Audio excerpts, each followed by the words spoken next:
ചില ആളുകൾക്ക് ഇച്ചിരി പ്രയാസമുണ്ട്, എല്ലാ ദിവസവും ലൈവ് ചെയ്യുന്നു എന്നൊക്കെയാണ് പറയുന്നത്, പരാതി പറയുന്നത്. നമ്മൾ ഇന്ന് ചിന്തിക്കുന്ന രണ്ടു മൂന്ന് കാര്യങ്ങളാണ്. ഞാൻ ഈ സാധാരണ ഈ ലൈവ് ചെയ്യുന്നത് ചില ആളുകൾക്ക് പരാതിയുണ്ട്. ഇപ്പം ഇതിനകത്ത് രണ്ടു മൂന്ന് പേരെ എഴുതി.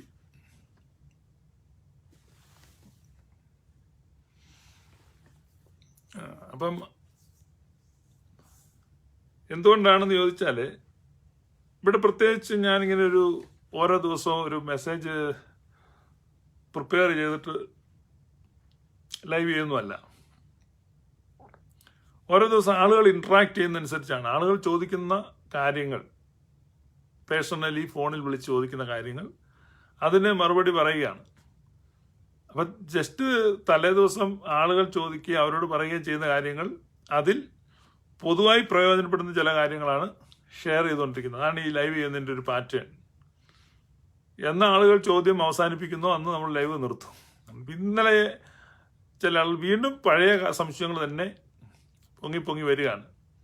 പിന്നെ ഒരു പ്രധാനപ്പെട്ട കാര്യം, ട്രിനിറ്റിയെ സംബന്ധിച്ച് ചോദ്യങ്ങൾ ധാരാളം ആളുകൾ ചോദിക്കുന്നുണ്ട്. പൊതുവായ അറിവിന് വേണ്ടി പറയുകയാണ്, ട്രിനിറ്റിയെ സംബന്ധിക്കുന്ന അതിൻ്റെ എല്ലാ ആസ്പെക്റ്റും ഒരു 30 വീഡിയോകൾ ഓൾറെഡി നമ്മൾ നമ്മുടെ യൂട്യൂബ് ചാനലിൽ ഇട്ടിട്ടുണ്ട്. ഗ്ലോറിയസ് ഗോസ്പൽ ഒഫീഷ്യൽ എന്ന യൂട്യൂബ് ചാനൽ നിങ്ങൾ സന്ദർശിക്കുക. അതിൽ പ്ലേലിസ്റ്റ് നോക്കുക. നിങ്ങളൊരു യൂട്യൂബ് ചാനൽ സന്ദർശിക്കുമ്പോൾ മുകളിൽ പ്ലേലിസ്റ്റ് എന്ന് കാണാം. പ്ലേലിസ്റ്റ് ക്ലിക്ക് ചെയ്യുമ്പോൾ ക്ലാസ്സസ് ഓൺ ട്രിനിറ്റി എന്ന് കാണാം. അതിൽ 25-30 വീഡിയോസ് നിങ്ങൾ ആ പ്ലേലിസ്റ്റിൽ തന്നെ കാണാൻ പറ്റും. അപ്പം ആ വീഡിയോസിൽ ട്രിനിറ്റി കംപ്ലീറ്റ് ആയിട്ട് എക്സ്പ്ലെയിൻ ചെയ്തിട്ടുണ്ട്. Almost every aspect of Trinity അവിടെ ഉണ്ട്.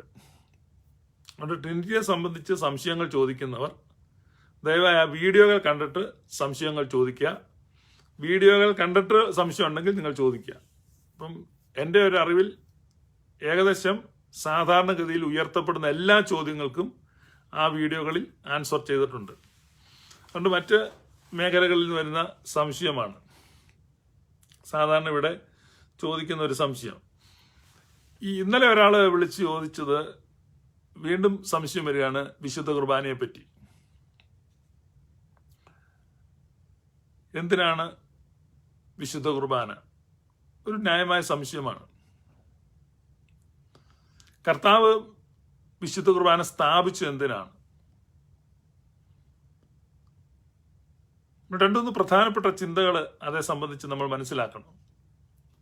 നമ്മുടെ വാഴ്ത്തപ്പെട്ട കർത്താവ് വിശുദ്ധ കുർബാന സ്ഥാപിച്ചത്, പൊതുവെ നമ്മുടെ ഒരു ധാരണ കർത്താവിൻ്റെ കുരിശിലെ മരണത്തെ അതിൻ്റെ ഒരു അനുസ്മരണമാണ്, അല്ലെങ്കിൽ അതുമായിട്ട് കണക്ട് ചെയ്താണ്. യഥാർത്ഥത്തിൽ കർത്താവ് ഈശോ മിശിഹ ഈ വിശുദ്ധ കുർബാന സ്ഥാപിക്കുന്നത് താൻ കുരിശിലേറ്റപ്പെടുന്നതിന് മുമ്പാണ്. അത് വളരെ പ്രധാനപ്പെട്ടതാണ്. എബ്രായ ലേഖനത്തിൽ പറയുന്നത്, ഒരു നിയമം ഉറപ്പാകാൻ ആ നിയമകർത്താവിൻ്റെ മരണം ആവശ്യമാണ്.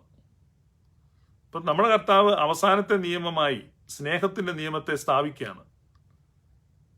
എന്നിട്ട് താൻ കുരിശിൽ മരിക്കുകയാണ്. സ്നേഹിതന്മാർക്ക് വേണ്ടി തൻ്റെ ജീവനെ കൊടുക്കുന്നതിലും അധികമുള്ള സ്നേഹം ഒന്നില്ല. കർത്താവ് വിശുദ്ധ കുർബാന സ്ഥാപിക്കുമ്പം, ഇത് നിങ്ങൾക്ക് വേണ്ടി ഉള്ള എൻ്റെ ശരീരമാണ്, നിങ്ങൾക്കായി വിഭജിക്കപ്പെടുന്നു, നിങ്ങൾക്കായി നൽകപ്പെടുന്ന എൻ്റെ രക്തമാണ്.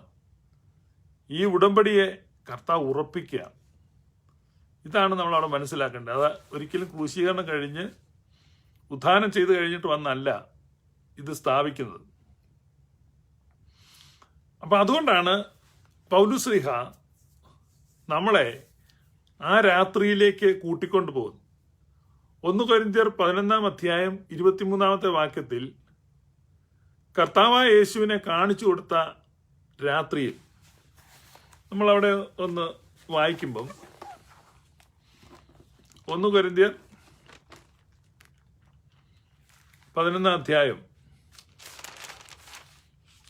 23-ാമത്തെ വാക്യം, ഞാൻ കർത്താവിങ്കൽ നിന്ന് പ്രാപിക്കുകയും നിങ്ങൾക്ക് ഏൽപ്പിക്കുകയും ചെയ്തതെന്തെന്നാൽ കർത്താവായ യേശുവിനെ കാണിച്ചു കൊടുത്ത രാത്രിയിൽ അവൻ അപ്പം എടുത്ത് സ്തോത്രം ചൊല്ലി നുറുക്കി.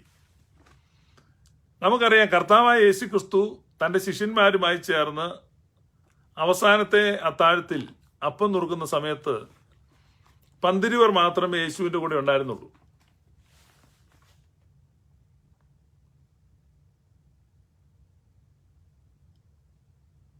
അവിടെ അപ്പോസ്തലനായ പൗലൂസ് ഉണ്ടാകാൻ യാതൊരു സാധ്യതയുമില്ല. കാരണം പൗലൂസ്ലീഹ ആദ്യകാലത്ത് സഭയെ ഉപദ്രവിച്ചുകൊണ്ടിരുന്ന വ്യക്തിയാണ്. പിന്നീടാണ് അദ്ദേഹം ഒരു അപ്പോസ്തലനായി മാറുന്നത്.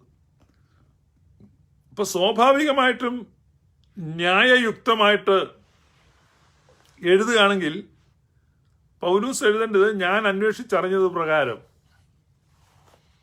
കർത്താവായ യേശുവിനെ കാണിച്ചു കൊടുത്ത രാത്രിയിൽ, അല്ലെങ്കിൽ എൻ്റെ കേട്ടറിവിൻ പ്രകാരം കർത്താവായ യേശുവിനെ കാണിച്ചു കൊടുത്ത രാത്രിയിൽ, അല്ലെങ്കിൽ കേഫാവ് എന്നോട് പറഞ്ഞതനുസരിച്ച്, അല്ല യോഹന്നാൻ എന്നോട് പറഞ്ഞതനുസരിച്ച്. ഇവിടെ പൗലൂസ്ലീഹയെ സംബന്ധിച്ച് വിശുദ്ധ കുർബാന ഒരു കേട്ടറിവല്ല. It was not a second hand knowledge for Paul. Paulose പറയാണ്, ഞാൻ കർത്താവിങ്കൽ നിന്ന് പ്രാപിച്ചതും നിങ്ങൾക്ക് ഏൽപ്പിച്ചു തന്നതും എന്തെന്നാൽ. വിശുദ്ധ കുർബാനയെ സംബന്ധിച്ച് ഏറ്റവും പരമപ്രധാനമായ ബൈബിൾ ഭാഗം അത് തന്നെയാണ്. അതായത് സുവിശേഷങ്ങളെക്കാൾ സഭ ഉദ്ധരിക്കുന്നത് സുവിശേഷ വിരോധിയും ക്രിസ്ത്യാനികളുടെ പീഡകനുമായിരുന്ന പൗലൂസ് എഴുതിയിരിക്കുന്ന ഈ വരികളാണ്. പ്രൊട്ടസ്റ്റന്റ് സഭകളും ഈ ഭാഗം തന്നെയാണ് ഉദ്ധരിക്കുന്നത്. ഈവൻ പെന്തക്കോസ്തുകാർ പോലും കർത്തൃമേശ നടത്തുന്ന സമയത്ത് അവർ ഇതിൽ വിശ്വസിക്കുന്നില്ല. എങ്കിൽ പോലും അവർ വായിക്കുന്നതും ഈ 1 കൊരിന്ത്യർ 11 അധ്യായമാണ്. വായിക്കുന്നത് പലപ്പോഴും ഗ്രഹിക്കുന്നില്ല. ഈ വായിക്കുന്നത് ഗ്രഹിക്കാത്ത ഷണ്ണന്മാരാണ്. കാരണം ഷണ്ണൻ തേരലിരുന്ന് യെശയ്യാ പ്രവചനം വായിച്ച് എത്ര വായിച്ചിട്ടും വിശേഷമില്ല. ഒരു ഫിലിപ്പോസ് കൂടെ ചെന്ന് വ്യാഖ്യാനിച്ചപ്പോഴാണ് ഷണ്ണന് മനസ്സിലായത്. കാരണം അത് ചർച്ചിൽ നിന്ന് വിടുന്ന ആളാണ് ഫിലിപ്പോസ്. അപ്പൊ തിരുവെഴുത്തുകളും മേടിച്ചോണ്ട് സ്വതന്ത്രമായി തേരിൽ സഞ്ചരിച്ചാൽ ശരിയായ വെളിപ്പാടും വ്യാഖ്യാനവും കിട്ടത്തില്ല. അപ്പം authorised representative of the church must interpret the scriptures to these eunuchs. അപ്പൊ ഈ ഷണ്ണന്മാർക്ക് സഭയുടെ പ്രബോധനമുണ്ടെങ്കിലേ കാര്യങ്ങൾ തിരിയത്തുള്ളൂ. ഷണ്ണനിരുന്ന് ബൈബിൾ വായിക്കുക, പക്ഷെ കാര്യങ്ങൾ മനസ്സിലാകുന്നില്ല. അപ്പൊ ഈ കോണ്ടക്സ്റ്റ് അറിയാതെ, അർത്ഥമറിയാതെ, വെളിപ്പാടില്ലാതെ ബൈബിൾ വായിക്കുന്നവരെ നമുക്ക് വേണേൽ ഷണ്ണൻ എന്ന് വിളിക്കാം.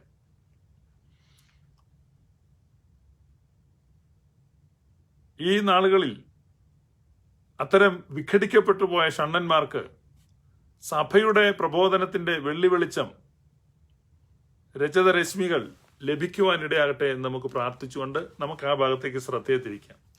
പൗലൂസ്ലീഹ പറയുകയാണ്, ഞാൻ കർത്താവിങ്കൽ നിന്ന് പ്രാപിക്കുകയും നിങ്ങൾക്ക് ഏൽപ്പിക്കുകയും ചെയ്തെന്നാൽ.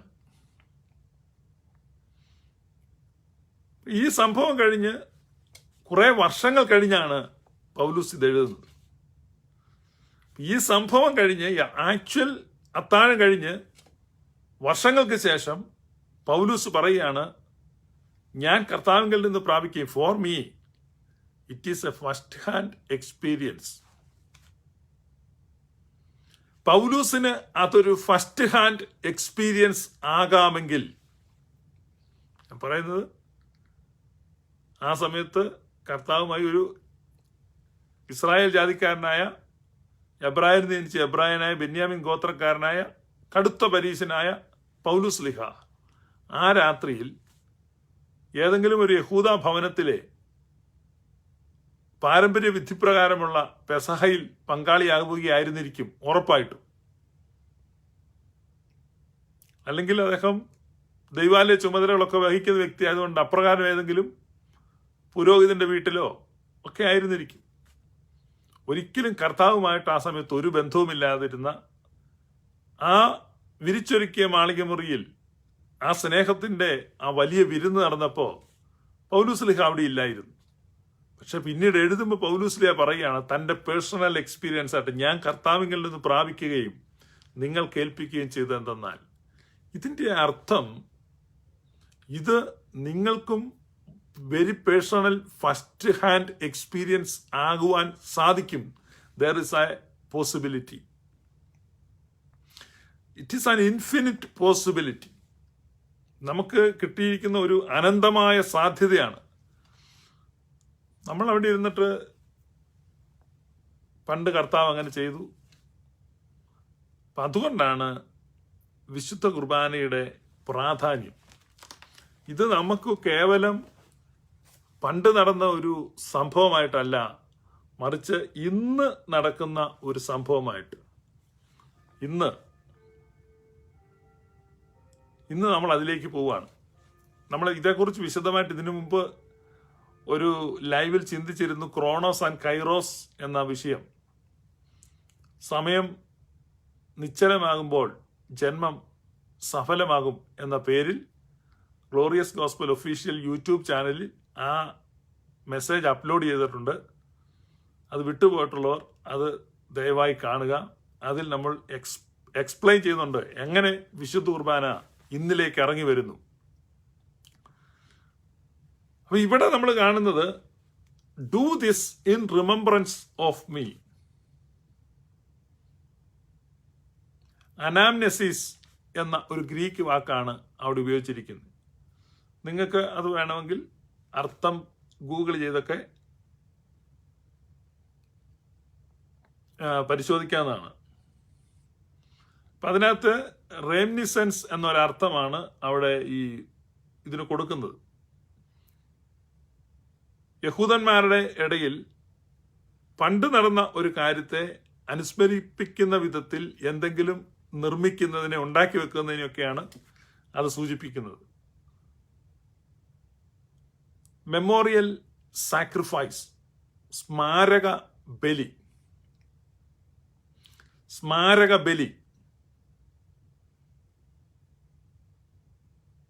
വാർഷിക ബലി, ഇതിനെല്ലാം അവരതാണ് പറയുന്നത്.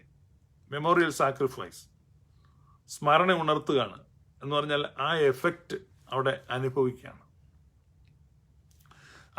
അതുകൊണ്ടാണ് ഈ കുർബാന അനുഗ്രഹങ്ങളും സമാധാനവും ബലിയും സ്തോത്രവും ആകുന്നതെന്ന് പറയുന്നത്. ഈ കുർബാന അനുഗ്രഹങ്ങളും സമാധാനവും ബലിയും സ്തോത്രവും ആകുന്നു.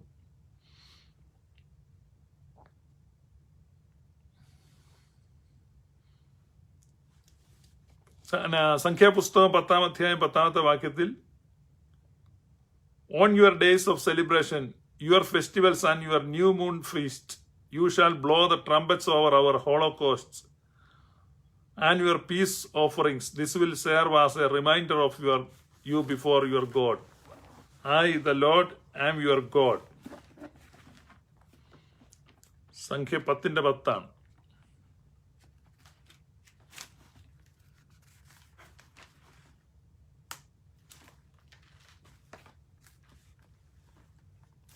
നിങ്ങളുടെ സന്തോഷ ദിവസങ്ങളിലും ഉത്സവങ്ങളിലും മാസാരംഭങ്ങളിലും നിങ്ങൾ ഹോമയാഗങ്ങളും സമാധാനയാഗങ്ങളും കഴിക്കുമ്പോൾ കാഹളം ഊതണം.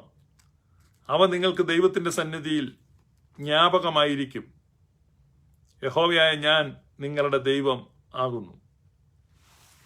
ഈ പീസ് ഓഫറിങ് കഴിക്കുമ്പോൾ അവിടെ കാഹളം ഊതുമ്പോൾ അത് ദൈവസന്നിധിയിൽ ജ്ഞാപകം ആയിരിക്കും.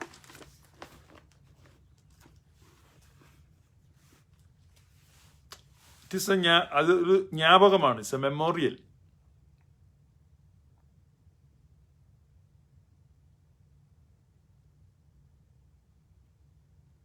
ഇനി സംഭവിക്കേണ്ട എന്താന്ന് ചോദിച്ചാൽ, കർത്താവായ യേശുക്രിസ്തു ആ രാത്രിയിൽ അപ്പമെടുത്ത് സ്തോത്രം ചൊല്ലി വിഭജിച്ച് തന്റെ ശിഷ്യന്മാർക്ക് കൊടുത്തിട്ട് അവരോട് പറയുകയാണ്, എന്റെ ഓർമ്മയ്ക്കായി ഇത് ചെയ്യുവീൻ.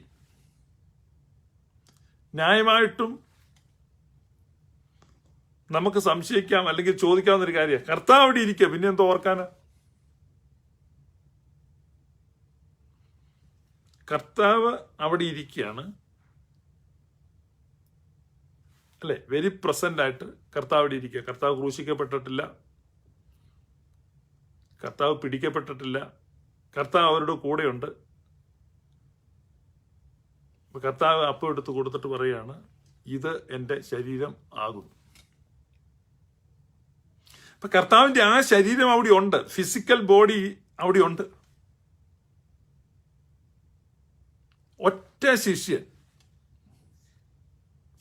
സംശയം ചോദിച്ചില്ല, ഇതെങ്ങനെയാണ് സംഭവിക്കുന്നത്. കാരണം ഇന്ന് അനേക ആളുകൾക്ക് സംശയമാണ്. പക്ഷെ സഭയിൽ ആദ്യം 1500 വർഷം ഒരാൾക്ക് പോലും സംശയമില്ല. 1500 വർഷം ഒരു മനുഷ്യനും സംശയമില്ലായിരുന്നു ഇത് ശരീരമാണെന്നുള്ളത്. 1500 വർഷം കഴിഞ്ഞപ്പോഴാണ് ആളുകൾക്ക് സംശയം തുടങ്ങിയത്, ഇത് ശരീരമാണോ അല്ലയോ. അപ്പൊ കർത്താവ് അവിടെ ഇരിക്കുന്നു, കർത്താവ് അപ്പം എടുത്തു കൊടുക്കുന്നു, എന്നിട്ട് പറയുന്നത് ഇതെന്റെ ശരീരമാകുന്നു. എന്നിട്ട് പറയുകയാണ് ഇതെന്റെ ഓർമ്മയ്ക്കായി ചെയ്യുവീൻ. ഈ അപ്പം എടുത്തു കൊടുത്തിട്ട് ഇതെന്റെ ശരീരമാകുന്നു എന്ന് പറഞ്ഞിട്ട് ആ കർത്താവ് പറയാണ് ഇതെന്റെ ഓർമ്മയ്ക്കായി ചെയ്യുവീൻ. പക്ഷെ ഇന്ന് പെന്തക്കോസ്തുകാർ ചെയ്യുമ്പോൾ എന്താണ് അവര് പറയുന്നത്? ഇത് ശരീരത്തിന്റെ ഓർമ്മയാകുന്നു, പ്രതിനിധാനം ചെയ്യുന്നു. കർത്താവ് വളരെ വ്യക്തമായി പറഞ്ഞു ഇത് എൻ്റെ ശരീരം ആകുന്നു. ഞാൻ വിശുദ്ധനാകുന്നത് പോലെ നിങ്ങൾ വിശുദ്ധരാകുന്നു. വിശുദ്ധർ പോലെയാകുന്നു അല്ലെങ്കിൽ വിശുദ്ധന്റെ ഓർമ്മയാകുന്നു, ഇതൊന്നുമല്ല. കർത്താവ് എന്തു പറയുന്നോ അതങ്ങനെയാണ്. കർത്താവ് പറയാണ് ഇത് എൻ്റെ ശരീരമാകുന്നു. അപ്പൊ കർത്താവ് വഴി ഇരുന്നിട്ടാണ് ഇത് പറയുന്നത്. എന്നിട്ടാ പറയുന്നത് എൻ്റെ ഓർമ്മയ്ക്കായി ഇത് ചെയ്യുകയും. എന്തോ സാരമായ കുഴപ്പമുണ്ട്. കാരണം കർത്താവ് അവിടെ ഇരിപ്പുണ്ട്, പിന്നെ എന്തോ ഓർമ്മ.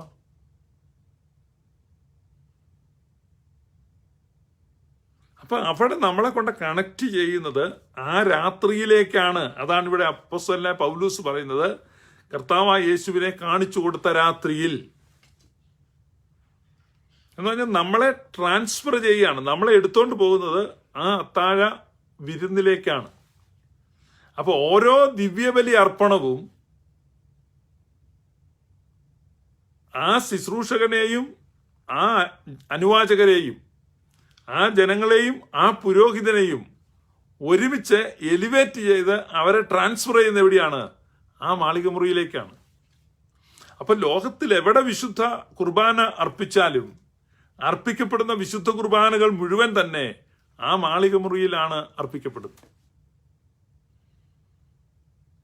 അതാണ് അതിന്റെ അർത്ഥം. അതാണ് ഈ സമയത്തിന്റെ പുഴ ഒഴുകി വരുന്നുവെന്ന് നമ്മൾ കഴിഞ്ഞ മെസ്സേജിൽ ചിന്തിച്ചത്. സമയത്തിന്റെ പുഴ ഒഴുകി വരുന്നു.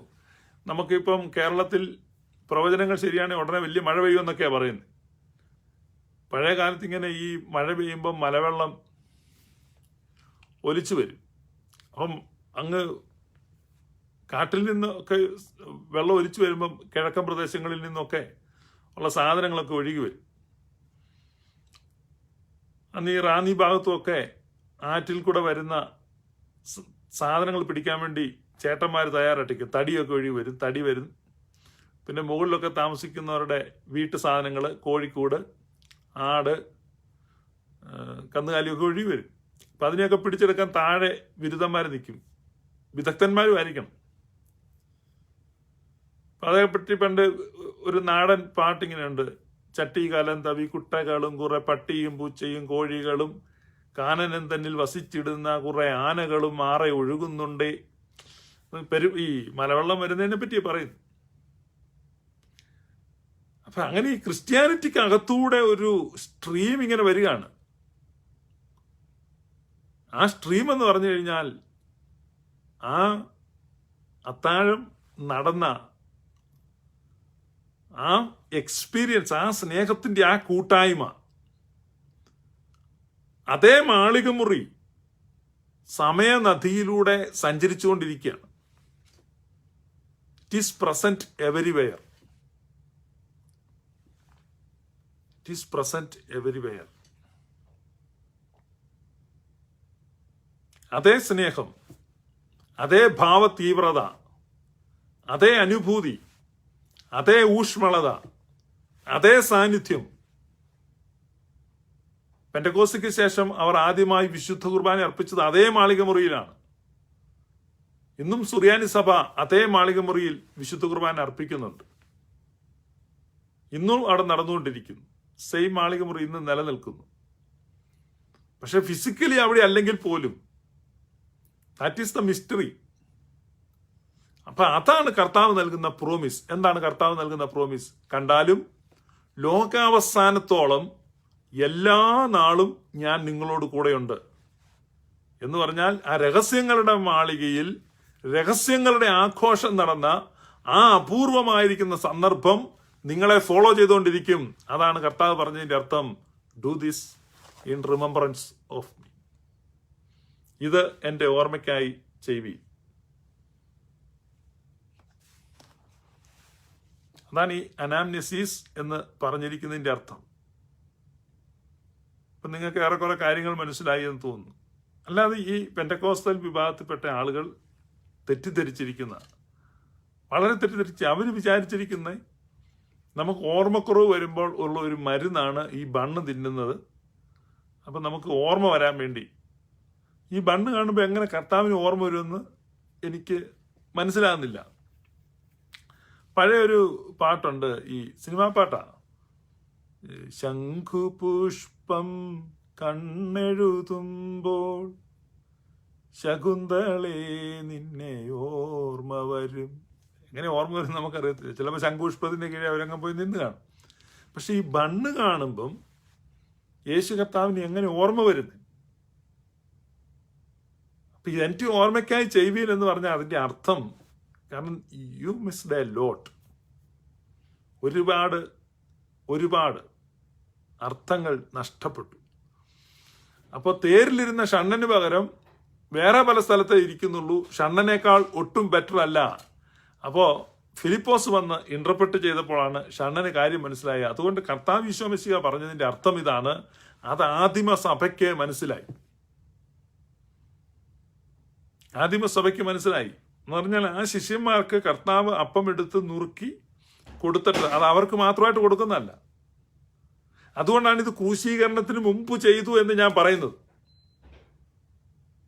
അല്ലെ, ക്രൂശീകരണം കഴിഞ്ഞിട്ട് ഇതിങ്ങനെ ചെയ്യുന്നൊരു കാര്യമില്ല. ക്രൂശിക്കപ്പെടുന്നതിന് മുമ്പ് കർത്താവ് ഈ അപ്പം എടുത്തു കൊടുത്തിട്ട് പറയണേ, ഇത് എൻ്റെ ശരീരമാകുന്നു. ഇനി പെന്തക്കോസ്ത് കഴിഞ്ഞിട്ട് അവർ വിശുദ്ധ ദിവ്യബലി അർപ്പിച്ചപ്പോൾ, അല്ലെ അവരാദ്യത്തെ വിശുദ്ധ കുർബാന അർപ്പിച്ചപ്പോൾ യാക്കൂബ് സ്ലീഹയാണ് ആദ്യത്തെ കുർബാന അർപ്പിക്കുന്നത്.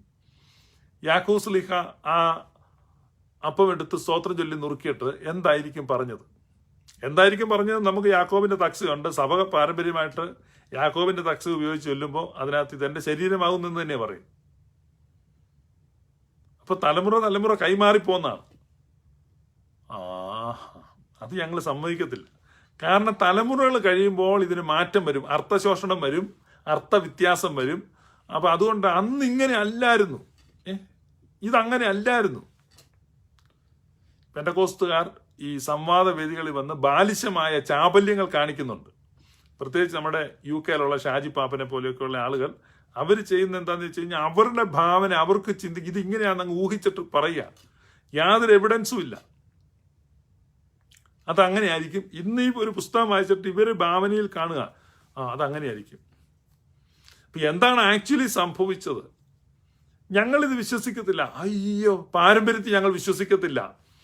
അപ്പോ ഇത് സഭയുടെ പാരമ്പര്യമാണ്. അപ്പോൾ ഓർത്തഡോക്സ് സഭയുടെ ഒരു പാരമ്പര്യത്തിൽ, ഓർത്തഡോക്സിലെ ഒരു പാരമ്പര്യത്തിൽ, ഞാൻ ഈ പിന്നെ പറഞ്ഞു, ഈ ഓർത്തഡോക്സ് എന്ന് നിങ്ങൾ കേൾക്കുമ്പോൾ നിങ്ങൾ മനസ്സിലാക്കണം, ഓർത്തഡോക്സ് ആണ് ആദ്യം മുതലുള്ളത്. അതാണ് സത്യവിശ്വാസം, അതാണ് പാരമ്പര്യ വിശ്വാസം, ഓർത്തഡോക്സ് വിശ്വാസം. ഈ കത്തോലിക്ക സഭ 11ാം നൂറ്റാണ്ടിലാണ് ഉണ്ടാകുന്നത്. 11ാം നൂറ്റാണ്ടിൽ. അപ്പൊ ആദ്യത്തെ 10 നൂറ്റാണ്ടിൽ ഓർത്തഡോക്സ് സഭയാണ്. അപ്പൊ ഈ Catholic church is orthodox church, orthodox church is Catholic church. ഇപ്പൊ മനസ്സിലായില്ലേ? അതായത് ഓർത്തഡോക്സ് ചർച്ചിന്റെ വിശ്വാസ പ്രമാണത്തിൽ പറയുന്നത് എന്താണ്?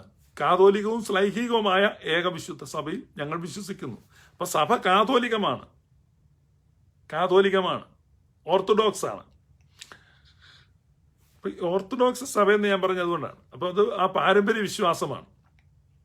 ഇപ്പൊ ഞാൻ ഈ പറയുന്നത് ഒരിക്കലും ഇന്ന് ഭൂമിയിൽ കാണുന്ന സഭകളുടെ പേരുകളെ കുറിച്ചല്ല എന്ന് മനസ്സിലാക്കണം. ഒത്തിരി ആളുകൾ ഇടയ്ക്കിടയ്ക്ക് ഓരോ ലൈവ് കഴിയുമ്പോൾ എനിക്ക് മെസ്സേജ് വരും. അതുകൊണ്ടാണ് പറഞ്ഞത്, ഞാൻ ഇന്ന് നിങ്ങൾ ഭൂമിയിൽ കാണുന്ന സഭകളുടെ പേരല്ല ഈ ഉദ്ദേശിക്കുന്നത്. അപ്പൊ ഈ ഓർത്തഡോക്സ് സഭയിൽ അല്ലെങ്കിൽ ഓർത്തഡോക്സിയിൽ നമ്മൾ കാണുന്നത് പാരമ്പര്യമാണ്. ഞങ്ങൾ സമ്മതിക്കുകയല്ല, പാരമ്പര്യത്തെ ഞങ്ങൾ സമ്മതിക്കുകയല്ല, പാരമ്പര്യത്തിൽ ഞങ്ങൾക്ക് വിശ്വാസമില്ല. Okay okay okay cool down. പാരമ്പര്യത്തിൽ നിങ്ങൾക്ക് വിശ്വാസമില്ല. നിങ്ങൾക്കറിയാവോ ഈ ബൈബിൾ എഴുതപ്പെട്ട എന്താണ്?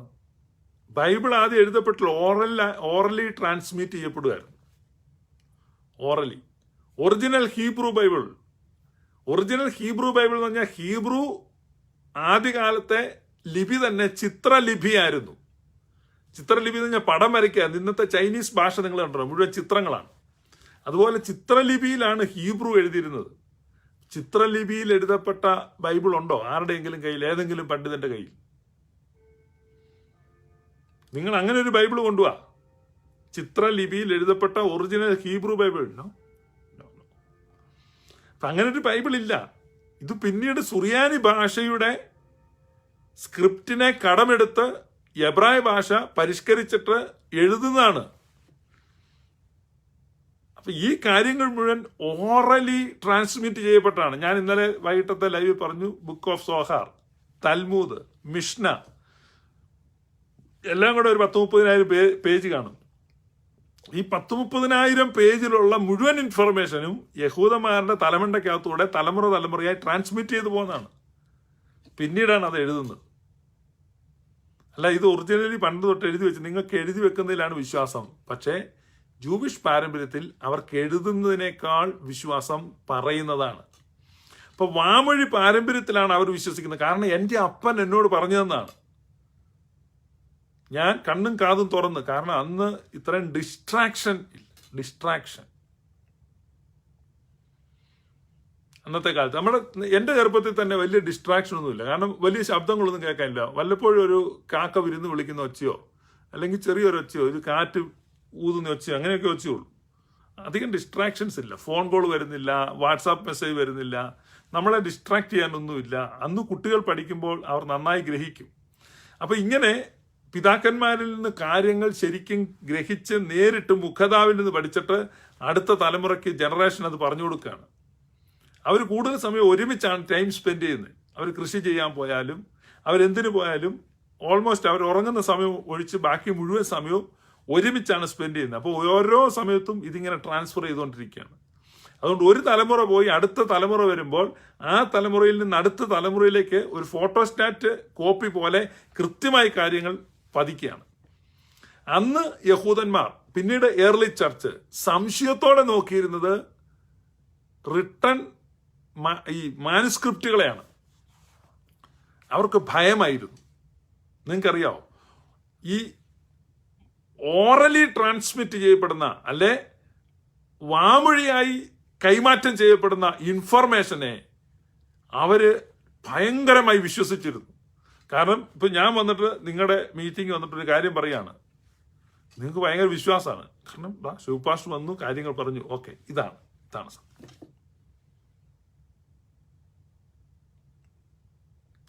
പക്ഷേ എൻ്റെ ഒരു എഴുത്തോ, ഇന്നല്ല അന്ന് എൻ്റെ ഒരു എഴുത്ത് വന്നിരിക്കുക എന്ന് ശുഭു വീഡിയോക്കാൽ ഒപ്പോ. അപ്പൊ നിങ്ങളുടെ കയ്യിൽ ഈ എഴുത്ത് കിട്ടുകയാണ്. എങ്ങനെയോ എഴുത്ത് കിട്ടിയതെല്ലാം വായിച്ചിട്ട് നിങ്ങളുടെ മനസ്സിൽ ആദ്യം വരുന്ന സംശയമാണ്, ഇത് ശുപാർശ തന്നെ എഴുതിയതാണോ, ഇനി ഇത് വേറെ വല്ലൊരു എഴുതി? കാരണം പോസിബിലിറ്റി ഉണ്ട്. പക്ഷെ ഞാൻ നേരിട്ട് വന്ന് പറയുമ്പോഴാണ് വിശ്വസിക്കുന്നത്. ഇതുകൊണ്ടാണ് യോഹന്നാൻ ശ്ലീഹ ലേഖനം എഴുതുമ്പോൾ നിങ്ങൾ 2 യോഹന്നാൻ 3 യോഹന്നാൻ ഇതൊക്കെ കാണും, കുഞ്ഞെഴുത്താണ്. ചെറിയൊരു ലെറ്റർ എഴുതിയിട്ട് പറയാണ്, പലതും എഴുതി അറിയിപ്പാനുണ്ട്, എങ്കിലും തൂവലും മഷിയും ഉപയോഗിച്ച് എഴുതുവാൻ മനസ്സില്ല. I am not interested. നിന്നെ മുഖതാവിൽ കണ്ട് കാര്യങ്ങൾ പറയുവാൻ ആഗ്രഹിക്കുന്നു. അപ്പൊ അന്നത്തെ കാലത്ത് അവർ പ്രിഫർ ചെയ്തിരുന്ന മെത്തേഡ് മുഖതാവിൽ കാര്യങ്ങൾ പറയുക എന്നുള്ളതല്ല, എഴുതി വെക്കുക എന്നുള്ളതല്ല. ഇതുകൊണ്ട് നിങ്ങൾ എന്ത് കണ്ടാലും ബൈബിളിലുണ്ടോ, ഇതാണ് ഈ ചോദ്യം. ഉത്തരം ഇതേ ഉള്ളൂ, ബൈബിളിലില്ല, ബൈബിളിൽ എഴുതാൻ താല്പര്യമില്ല അല്ലെങ്കിൽ സൗകര്യമില്ല. ഞാൻ പറഞ്ഞല്ല, അപ്പോസ്തലനായ യോഹന്നാൻ പറഞ്ഞാണ്. ഇപ്പം ബൈബിളിലുണ്ടോ എന്ന് ചോദിക്കുന്ന ഓരോ പെന്തക്കോസ്തുകാർക്കുമുള്ള മറുപടി യോഹന്നാൻ ശ്ലീഹ എഴുതി വെച്ചിട്ടുണ്ട്, സൗകര്യമില്ല. ഞാൻ പറയുന്നുണ്ട്, പെന്തക്കോസ്തുകാരുടെ കയ്യിലിരിക്കുന്ന ബൈബിൾ എടുക്കുക, 2 യോഹന്നാൻ അവസാന അധ്യായം, ഓരോ അധ്യായമുള്ളൂ, 2 സെക്കൻഡ് ജോൺ വേഴ്സ് 12 12ാമത്തെ വാക്യം, നിങ്ങൾക്ക് എഴുതുവാൻ പലതുമുണ്ട്, എങ്കിലും കടലാസിലും മഷി കൊണ്ടും എഴുതുവാൻ എനിക്ക് മനസ്സില്ല. നിങ്ങളുടെ സന്തോഷം പൂർണ്ണമാകേണ്ടതിന് നിങ്ങളുടെ അടുക്കൽ വന്ന് മുഖാമുഖമായി സംസാരിപ്പാൻ ആശിക്കുന്നു. ഇനി 3 ജോൺ നോക്കിയോ, 3ാമത്തെ ലേഖനം, എഴുതിയയപ്പാൻ പലതും ഉണ്ടായിരുന്നു. കണ്ടോ, എത്രയോ കാര്യങ്ങളുണ്ട്. പെന്തക്കോസ്തുകാർ ചോദിക്കുന്ന ഈ ചോദ്യങ്ങൾ, അതുണ്ടോ ഇതുണ്ടോ, അതെല്ലാം ഉണ്ടായിരുന്നു അവിടെ യോഹന്നാൻ ശ്ലീഹായുടെ മനസ്സിൽ. എഴുതിയയപ്പാൻ പലതും ഉണ്ടായിരുന്നു, എങ്കിലും തൂവലും മഷിയും കൊണ്ട് എഴുതുവാൻ എനിക്ക് മനസ്സില്ല എന്ന് പറഞ്ഞാൽ അതിനെ ഞാൻ പാരാഫ്രൈസ്ഡ് വേർഷനിൽ പറയും. പാരാഫ്രൈസ് ചെയ്തിട്ട് ഈ പെന്തക്കോസ്തുകാർക്ക് വേണ്ടി ഇന്നിപ്പോ യോഹന്നാൻ ശ്ലീഹ അവരോട് പറയുന്നു, സൗകര്യമില്ല.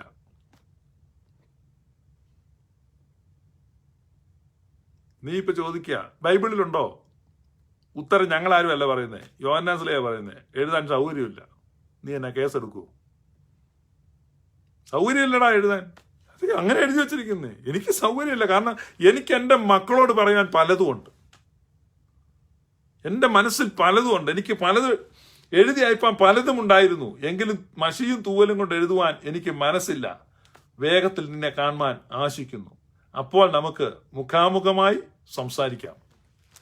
പിന്നീട് ആ മുഖാമുഖമായി സംസാരിക്കപ്പെട്ട ശിഷ്യന്മാർ അത് എഴുതി വെക്കുമെന്ന് നിങ്ങൾക്ക് തോന്നുന്നുണ്ടോ? നെഞ്ചിൽ നിന്ന് നെഞ്ചിലേക്കാണ് അവരത് പകർന്നത്, അല്ലാതെ കമ്പ്യൂട്ടറിൽ നിന്ന് പ്രിന്റിംഗ് പ്രസ്സിലേക്കല്ല. ഇത് എൻ്റെ ശരീരമാകുന്നു, ഇത് എൻ്റെ രക്തമാകുന്നു. രക്തവും മാംസവുമാണ് കൊടുത്തത്, ജീവനും ആത്മാവുമാണ് കൊടുത്തത്, അല്ലാതെ അക്ഷരവും കടലാസുമല്ല കൊടുത്തത്. കർത്താവ് ഈശോ മിശിഹ ഡയറിക്കുറിപ്പ് എഴുതി കൊടുക്കുകയല്ലായിരുന്നു, ജീവനെ പകർന്നു നൽകുകയായിരുന്നു. അതാണ് ട്രാൻസ്മിഷൻ നടന്നത്. ലൈഫാണ് ട്രാൻസ്മിറ്റ് ചെയ്തത്. ആ ലൈഫാണ് അവർക്ക് കിട്ടിയത്, അല്ല ലെറ്ററല്ല കിട്ടിയത്. ആ ലൈഫിനെയാണ് അവർ തലമുറകൾക്ക് പകർന്നത്. ഇതാണ് ഈ വ്യത്യാസം. അതാണ് വെസ്റ്റേൺ അണ്ടർസ്റ്റാൻഡിങ്ങും ഈസ്റ്റേൺ അണ്ടർസ്റ്റാൻഡിങ്ങുമായിട്ടുള്ള വ്യത്യാസം. അതുകൊണ്ടാണ് വിശുദ്ധ കുർബാനയിൽ ഇന്നും ആ തനിമ ചോരാതെ സുറിയാനി സഭയ്ക്ക് നിൽക്കുവാൻ സാധിക്കുന്നത്. എന്നാൽ ഈ അണ്ടർസ്റ്റാൻഡിങ് എല്ലാവർക്കും ഇല്ല. അവർക്ക് ഒരുപാട് തെറ്റിദ്ധാരണകൾ സംഭവിച്ചിരിക്കുകയാണ്. കാരണം ഇത് ഇവർക്ക് വ്യക്തമായിട്ട് മനസ്സിലാകുന്നില്ല. അപ്പോൾ ഇതാണ് മെമ്മോറിയൽ. ഞാൻ പറഞ്ഞത് സ്മാരക ബലി, മെമ്മോറിയൽ സാക്രിഫൈസ്.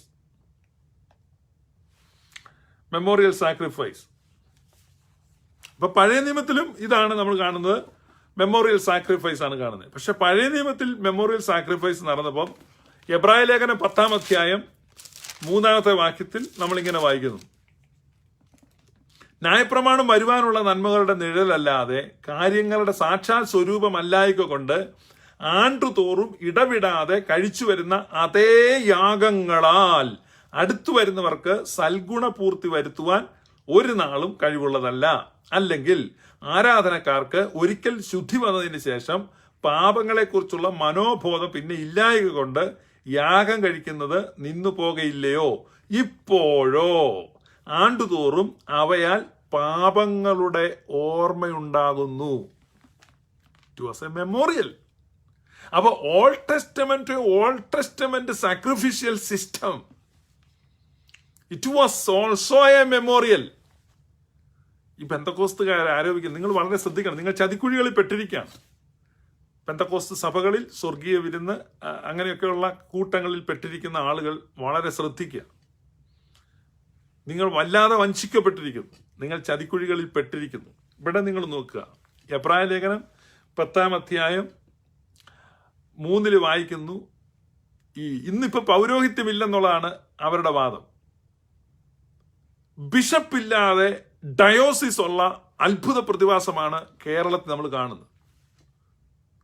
ഇന്നലെ എന്നെ ഒരു പാസ്റ്റർ വിളിച്ചു.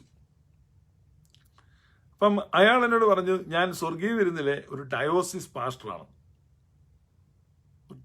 ഞാൻ ചോദിച്ചു, ഡയോസിസ് എന്ന് പറഞ്ഞ എന്താണ്?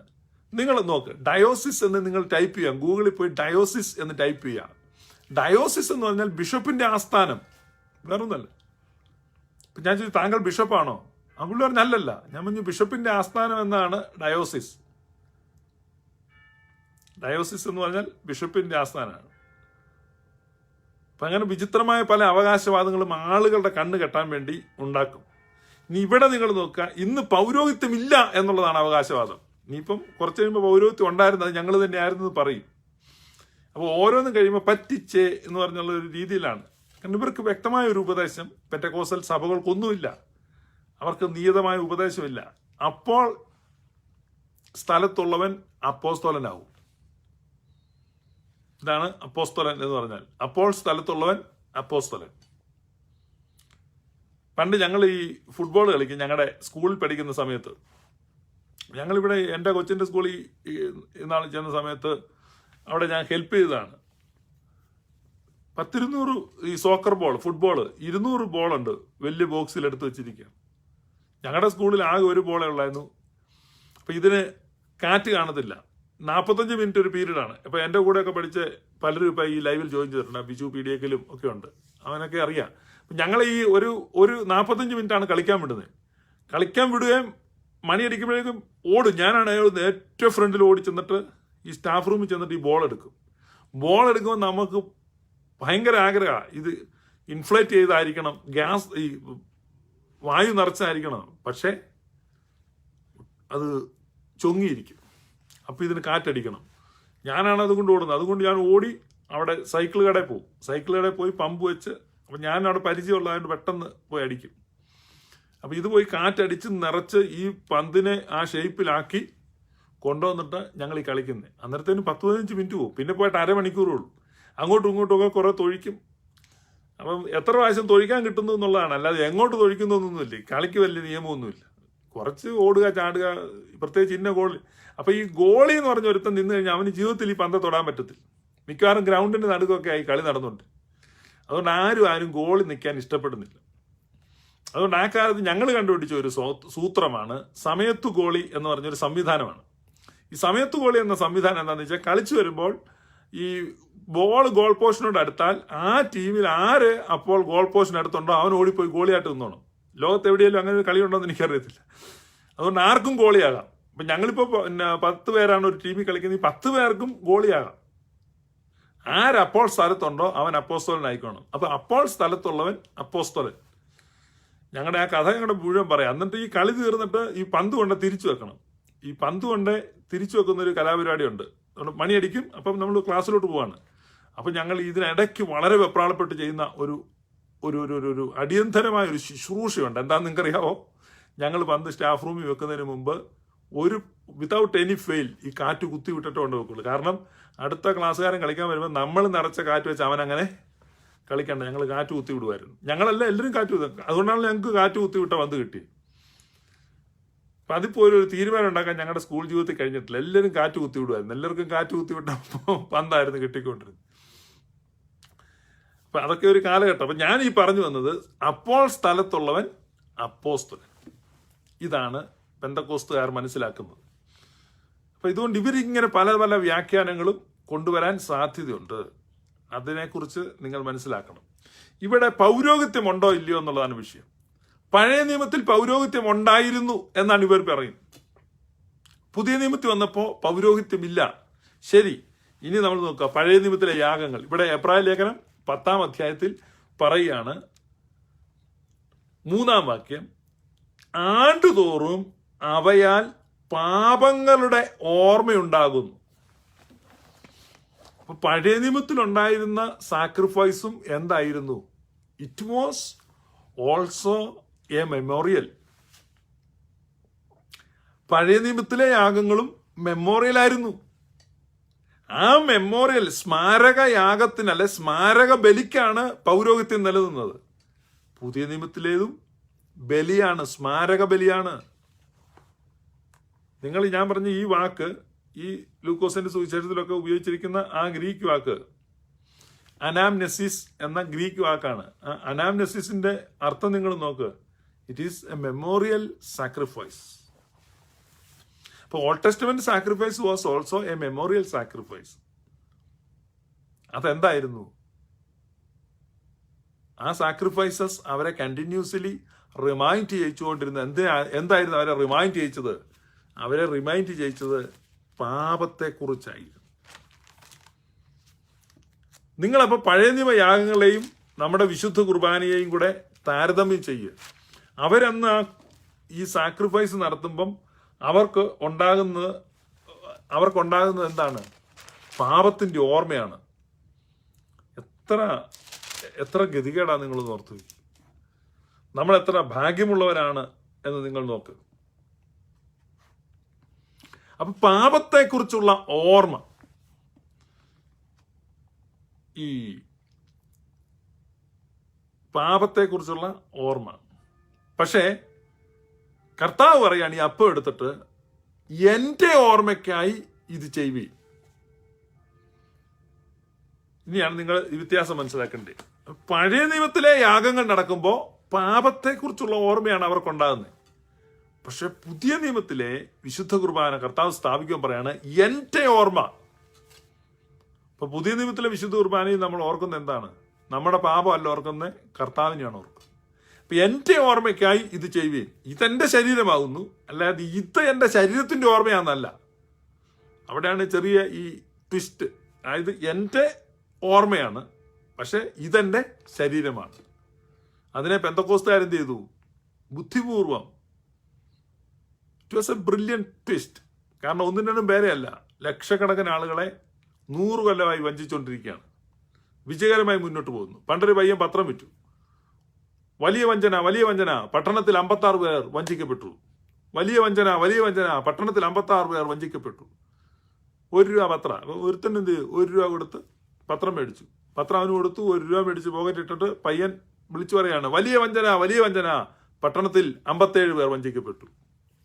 അടുത്തയാൾ പത്രം മേടിച്ചപ്പോൾ വലിയ വഞ്ചന, പട്ടണത്തിൽ ഇതാ 58 പേർ വഞ്ചിക്കപ്പെട്ടു. എന്താ വഞ്ചിക്കപ്പെട്ടു? അടുത്തടുത്ത് അവൻ പറയും 60 പേർ വഞ്ചിക്കപ്പെട്ടു, 61 പേർ വഞ്ചിക്കപ്പെട്ടു. 100 പത്രം അവൻ്റെ ഉണ്ട്. 100ാമത്തെ പത്രം വിൽക്കുമ്പോൾ അവൻ പറയും വലിയ വഞ്ചന, കൊടും വഞ്ചന, ഇതാ പട്ടണത്തിൽ 100 പേർ വഞ്ചിക്കപ്പെട്ടു. കഴിഞ്ഞ 110 വർഷമായി പെന്തക്കോസ്തുകാർ വഞ്ചിച്ചുകൊണ്ടിരിക്കുകയാണ്. ഞാനും പത്രം മേടിച്ചു, നിങ്ങൾ മേടിച്ചില്ലേ? മേടിച്ചവരൊക്കെ ഉണ്ട് ഇതിനകത്ത്. നമ്മളൊക്കെ ഇങ്ങനെ മേടിച്ചു, വഞ്ചിക്കപ്പെട്ടു. അതാണ് ഇത് വളരുകയാണ്, വിജയിക്കുകയാണെന്ന് അവർ പറയുന്നത്. മുന്നോട്ട് പോയിക്കൊണ്ടിരിക്കുകയാണ്. കർത്താവ് ഈശോ മിശിഹാ പറഞ്ഞു തന്നതാ, എന്റെ ഓർമ്മയ്ക്കായി ഇത് ചെയ്യുവീൻ എന്ന് പറഞ്ഞാൽ ഓർമ്മയ്ക്കായിട്ട് ചെയ്യുന്നത് ബലിയാണ്. ഇതാണ് പറയുന്നത്. പഴയ നിയമ യാഗങ്ങൾ ഓർമ്മയ്ക്കായിരുന്നു, പാപത്തിന്റെ ഓർമ്മയായിരുന്നു. പക്ഷെ ഇവിടെ നമ്മൾ പാപത്തെ അല്ല, കർത്താവിന്റെ ഓർമ്മയ്ക്കായി, എന്റെ ഓർമ്മയ്ക്കായി ഇത് ചെയ്യുവീൻ. ഇത് എന്റെ ശരീരമാകുന്നു, ഇത് ശരീരത്തിന്റെ ഓർമ്മയാണെന്ന് അവർ മാറ്റി. ഇത് പറഞ്ഞ് ഇത് കർത്താവിന്റെ ഓർമ്മയാണ്, പക്ഷെ ഇതെന്റെ ശരീരമാണ്. ഇത് എന്റെ ശരീരമാകുന്നു, അതിൽ മാറ്റമില്ല. പിന്നെ എന്റെ ഓർമ്മയ്ക്കായി ഇത് ചെയ്യുവീൻ. അപ്പൊ അവിടെ കർത്താവിന്റെ ഓർമ്മയാണ് വരുന്നത്. നമ്മൾ യോഹന്നാന്റെ സുവിശേഷം 16 അധ്യായം 7 വാക്യം. എന്നാൽ ഞാൻ നിങ്ങളോട് സത്യം പറയുന്നു, ഞാൻ പോകുന്നത് നിങ്ങൾക്ക് വളരെ പ്രയോജനമാണ്. ഞാൻ പോകാതെ ഇരുന്നാൽ കാര്യസ്ഥൻ നിങ്ങളുടെ അടുക്കലേക്ക് വരികയില്ല. ഞാൻ പോയാൽ അവനെ നിങ്ങളുടെ അടുക്കലേക്ക് അയക്കും. അവൻ വന്ന് പാപത്തെക്കുറിച്ചും നീതിയെക്കുറിച്ചും ന്യായവിധിയെക്കുറിച്ചും ലോകത്തിന് ബോധം വരുത്തും. അവൻ വന്ന് പാപത്തെക്കുറിച്ചും നീതിയെക്കുറിച്ചും ന്യായവിധിയെക്കുറിച്ചും ലോകത്തിന് ബോധം വരുത്തും. പാപത്തെക്കുറിച്ചും നീതിയെക്കുറിച്ചും ന്യായവിധിയെക്കുറിച്ചും ഹോളി സ്പിരിറ്റ് നമ്മളെ റിമൈൻഡ് ചെയ്യിക്കും. അപ്പൊ ഹോളി സ്പിരിറ്റ് തന്നെ എന്താണ്? ഒരു ബലിയായിട്ടാണ് നമ്മളിൽ വസിക്കുന്നത്. വലിയ ബലിയാണ്, സാക്രിഫൈസ് ആണ്. എന്ന് പറഞ്ഞാൽ ഈ സാക്രിഫൈസ് നടന്നു, അതിന്റെ എഫിക്കസിയാണ്. സാക്രിഫൈസ് നടന്നു, അതിന്റെ എഫിക്കസി അത് കണ്ടിന്യൂ ചെയ്തുകൊണ്ടിരിക്കുകയാണ്. അത് ഹോളി സ്പിരിറ്റ് നമ്മളെ റിമൈൻഡ് ചെയ്യിക്കുകയാണ്. ഒത്തിരി പേര് പറയും പരിശുദ്ധാത്മ നമ്മളെ പാപത്തെക്കുറിച്ചും നീതിയെക്കുറിച്ചും. പരിശുദ്ധാത്മ നമ്മളെയാണോ പാപത്തെക്കുറിച്ച് ബോധ്യം വരുത്തുന്നത്? നമുക്ക് അവിടെ നോക്കാം. അവിടെ അടുത്ത വായിക്കാണ് 9 വാക്യം. പരിശുദ്ധാത്മാവ് വന്ന് നിങ്ങൾക്ക് പാപബോധം തരുമോ? പരിശുദ്ധാത്മാവ് വന്നിട്ട് നമുക്ക് പാപബോധം തരുമോ? പഴയ നിയമത്തിലാ പാപബോധം, യാഗത്തിന്റെ അടുത്ത് ചെല്ലുമ്പോൾ. പാപബോധം കിട്ടാൻ വേണ്ടി പരിശുദ്ധാത്മാവ് വരേണ്ട ആവശ്യമില്ല. പാപബോധം കിട്ടാൻ ന്യായപ്രമാണത്തിന്റെ യാഗത്തിന്റെ അടുത്ത് ചെന്നാൽ മതി. പാപബോധം വരുന്നു. എബ്രായർ 10:3 വായിച്ചില്ലേ? അവയാൽ പാപങ്ങളുടെ സ്മരണയുണ്ടാകും, പാപബോധമുണ്ടാകും. നമുക്കിന്ന് പാപബോധം ഉണ്ടാകാൻ പരിശുദ്ധാത്മാവ് വരേണ്ട ആവശ്യമില്ല. ഈ യാഗം, പഴയ നിയമ യാഗം മതിയായിരുന്നു. പിന്നെ ഹോളി സ്പിരിറ്റ് വന്ന എന്തിനാ? അവിടെ പറയാണ്, അവർ എന്നിൽ വിശ്വസിക്കായിക കൊണ്ട് പാപത്തെക്കുറിച്ചും. ഇപ്പം 3 വിഭാഗമാണ്. വിശ്വസിക്കാത്തവർക്കാണ് പാപബോധം. അപ്പം വിശ്വസിക്കാത്ത ഒരാൾ അധികം പരിശുദ്ധാത്മാവെ സമം പാപബോധം. അപ്പൊ വിശ്വസിക്കാത്ത ഒരാളുമായിട്ടാണ് ഹോളി സ്പിരിറ്റ് വർക്ക് ചെയ്യുമ്പോൾ വിശ്വസിക്കാത്ത ആൾക്കുണ്ടാകുന്ന ബോധം പാപബോധം. നമ്മൾ എല്ലാവർക്കും പരിശുദ്ധാത്മാവുണ്ട്, എല്ലാവരോടും പരിശുദ്ധാത്മാവ് ഇടപെടുന്നുണ്ടെന്ന് നമ്മൾ പല പ്രാവശ്യം കേട്ടു. That is glorious gospel. Holy spirit interacting with all people. എല്ലാ മനുഷ്യരോടും പരിശുദ്ധാത്മാവ് ഇടപെടുന്നു. അല്ല പെന്തക്കോസ്തുകാരോട് മാത്രമല്ല, ഒറ്റച്ചാട്ടത്തിന് ഉത്തരത്തെ കയറുന്നവർക്ക് മാത്രമല്ല പരിശുദ്ധാത്മാവുള്ളത്, അവനുമുണ്ട് പരിശുദ്ധാത്മാവ്. എല്ലാവർക്കും പരിശുദ്ധാത്മാവുണ്ട്, എല്ലാവരോടും പരിശുദ്ധാത്മാവ് ഇടപെടുന്നുണ്ട്. കാരണം നിന്റെ ആത്മാവിനെ വിട്ട് നമ്മൾ എവിടേക്ക് ഒളിച്ചു? ദൈവത്തിന്റെ ആത്മാവ് സകല സ്ഥലത്തും സന്നിഹിതമായിട്ടുണ്ട്. അപ്പം അവർ എന്നിൽ വിശ്വസിക്കായക കൊണ്ട് പാപത്തെക്കുറിച്ചും. അപ്പൊ പരിശുദ്ധാത്മാവ് പാപബോധം കൊടുക്കുന്നത് വിശ്വാസികൾക്കാണോ അവിശ്വാസികൾക്കാണോ? യേശു തമ്പുരാൻ എന്നാ പറയുന്നത്? നിങ്ങൾ എന്റെ മുഖത്ത് നോക്കല്ലേ. യോഹന്നാന്റെ സുവിശേഷം എടുത്തിട്ട് 16 അധ്യായത്തിൽ 9 വാക്യത്തിൽ പറയാണ്, അവർ എന്നിൽ വിശ്വസിക്കായക കൊണ്ട് പാപത്തെക്കുറിച്ച്. അപ്പൊ അവിശ്വാസികളോടുള്ള പരിശുദ്ധാത്മാവിന്റെ ഒരു ഇടപെടലുണ്ട്. പരിശുദ്ധാത്മാവ് അവിശ്വാസികളോട് നമുക്കാ ബുദ്ധിമുട്ട്. അയ്യോ ചിപ്പോ ഇതിനൊക്കെയാണ്. നമ്മൾ വെളുത്ത ഷർട്ടും വെളുത്ത പാൻറ്റും വെളുത്ത ഷൂസും വെളുത്ത സോക്സും വെളുത്തതായിട്ടുള്ള മറ്റു വസ്ത്രങ്ങളും എല്ലാം ധരിച്ച് നമ്മൾ വെളുക്ക ചിരിച്ച് ഇരുന്ന് സ്വോത്രം പറയുമ്പോഴാണ് പരിശുദ്ധാത്മാവിനോ. കർത്താവ് വിശ്വാസി അങ്ങനെയായിരുന്നു. പാപികളോടും ചുങ്കക്കാരോടും വേശ്യകളോടും മണൽവാരൽ തൊഴിലാളികളോടും മീൻപിടുത്തക്കാരോടും കള്ളുഷാപ്പിലിരിക്കുന്നവരോടും ഒക്കെ തോളക്കായിട്ട് വർത്തമാനം പറയുക. പരിശുദ്ധാത്മാവോ, അയ്യോ ഞാൻ പോയി കഴിഞ്ഞാൽ എന്നെ പോലെയുള്ള ഒരു സഹായകനെ ഞാൻ അയക്കുന്നു. ആഹാ, എന്നെ പോലെ. അല്ലോസ് ഗ്രീക്കിൽ അങ്ങനെയാണ്. അല്ലോസ് ഗ്രീക്കിൽ അനഥർ എന്നതിന് 2 വാക്കുണ്ട്, അല്ലോസ് ആൻഡ് ഹെട്രോസ്. ഇപ്പൊ അല്ലോസ് എന്ന് പറഞ്ഞാൽ അതേ ഇനത്തിൽപ്പെട്ട വേറൊരെണ്ണം. ഇപ്പൊ ഞാൻ കൊച്ചിൻ്റെ ഒരു ആപ്പിൾ കൊടുത്തു, നമ്മൾ ട്രെയിനിൽ പോവാന്ന് വെച്ചു. അപ്പൊ ആപ്പിൾ കൊച്ചിങ്ങനെ കടിച്ചു വരത്തേനും ഈ ആപ്പിൾ താഴ്പോയി. കൊച്ചു കരയാൻ തുടങ്ങുക. അപ്പൊ പേടിക്കണ്ട, വിഷമിക്കണ്ട, ഞാൻ വേറൊരെണ്ണം തരാം, I will give you another one. അപ്പൊ ഞാൻ ബാഗ് തുറന്നു, ഒരാപ്പിൾ എടുത്തു കൊടുത്താൽ അല്ലോസ്, കാരണം അതുപോലെ മറ്റൊരെണ്ണം. കരയണ്ട കേട്ടോ മോള്, കരയണ്ട. ഞാൻ ബാഗ് തുറന്നൊരു ഓറഞ്ചായി എടുത്തു കൊടുക്കുന്നല്ലോ, അത് ഹെട്രോസ്, അനദർ ഓഫ് അനദർ കൈൻഡ്, വേറെ ഇനത്തിൽപ്പെട്ട മറ്റൊരെണ്ണം. അപ്പൊ ആപ്പിൾ പോകുമ്പം ആപ്പിൾ തന്നെ കൊടുത്താൽ അത് അല്ലോസ്. ആപ്പിൾ പോകുമ്പം ആപ്പിളിന് പകരം ഞാനൊരു ഓറഞ്ച് കൊടുത്താൽ അത് ഹെട്രോസ്. ഇതിനെല്ലാം ഇംഗ്ലീഷിൽ അനദർന്നേ ഉള്ളൂ, ഗ്രീക്കിൽ 2 വാക്കാണ്. യേശു കർത്താവ് പരിശുദ്ധാത്മാവിനെ കുറിച്ച് പറഞ്ഞത് ഹെട്രോസ് എന്നല്ല, അല്ലോസ് എന്നാണ്. എന്ന് പറഞ്ഞാൽ എന്റെ ഇനത്തിൽപ്പെട്ട എന്നെ പോലെയുള്ള, എന്നെ പോലെ തന്നെ ഇരിക്കുന്ന എന്റെ അതേ സ്വഭാവമുള്ള ഒരാളെയാണ് അങ്ങോട്ട് അയക്കാൻ പോകുന്നത്. അതുകൊണ്ട് ഈ പരിശുദ്ധാത്മാവിന് പാപികളോട് ഇടപെടുന്നതിലൊക്കെ വലിയ സന്തോഷമാണ്. നിങ്ങൾ ഉദ്ദേശിക്കുന്ന പോലെയല്ല. നിങ്ങൾ ഈ വെറുതെ ഉത്തരത്തിലൊന്നും കയറണ്ട. ഹോളി സ്പിരിറ്റ് പാപികളോട് ഇടപെടും. അപ്പൊ പാപികളുടെ അടുക്കൽ വന്ന് 1-ാം സ്ഥാനം പാപികൾക്കാണ് കൊടുത്തിരിക്കുന്നത്. നിങ്ങളിവിടെ നോക്കും, 1-ാം സ്ഥാനം പാപികൾക്ക്. ആദ്യം കർത്താവ് പറയാ, വിശ്വസിക്കാത്തവർക്ക് പാപബോധം. പരിശുദ്ധാത്മാവ് വിശ്വസിക്കാത്തവർക്ക് പാപബോധം. അവർ എന്നിൽ വിശ്വസിക്കായക കൊണ്ട് പാപത്തെക്കുറിച്ചും, ഞാൻ പിതാവിന്റെ അടുക്കൽ പോകുകയും നിങ്ങൾ ഇനി എന്നെ കാണാതിരിക്കുകയും ചെയ്യുന്നത് കൊണ്ട് നിങ്ങൾക്ക് നിങ്ങൾക്ക് നിങ്ങൾക്ക് നിങ്ങൾക്ക് നിങ്ങൾക്ക് ആർക്കാണ്? സഭയ്ക്ക്, വിശ്വസിക്കുന്നവർക്ക്, സത്യവിശ്വാസികൾക്ക് നീതിയെക്കുറിച്ച്. ഹോളി സ്പിരിറ്റ് പ്ലസ് ബിലീവർ സമം നീതിബോധം, റൈറ്റിയസ് കോൺഷ്യസ്നസ്. Righteousness, because ഇപ്പോൾ നാം എല്ലാവരുടെയും ബോധങ്ങളും വിചാരങ്ങളും ഹൃദയങ്ങളും മേലിൽ പിതാവാൻ ദൈവത്തിന്റെ വലതുഭാഗത്ത് മശിഹാ തമ്പുരാൻ എഴുന്നള്ളിയിരിക്കുന്ന മേൽപ്പെട്ട മഹോന്നതങ്ങളിൽ ഇരിക്കണം. മേൽപ്പെട്ട മഹോന്നതങ്ങളിലാണ്. കാരണം അതാ ഇവിടെ യേശു പറയുന്നത്. ഈ വാക്യമാണ് ആ വിശുദ്ധ കുർബാനയിൽ എടുത്തുദ്ധരിക്കുന്നത്. ഞാൻ പിതാവിന്റെ അടുക്കൽ പോവുകയും നിങ്ങൾ ഇനി എന്നെ കാണാതിരിക്കുകയും ചെയ്യുന്നത് കൊണ്ട് നീതിയെക്കുറിച്ചുള്ള ബോധം, നീതി നിറഞ്ഞവരായി, നീതിബോധം നിറഞ്ഞവരായിട്ടാണ് സത്യവിശ്വാസി നിൽക്കുന്നത്. പരിശുദ്ധാത്മാവ് വരികയാണ്.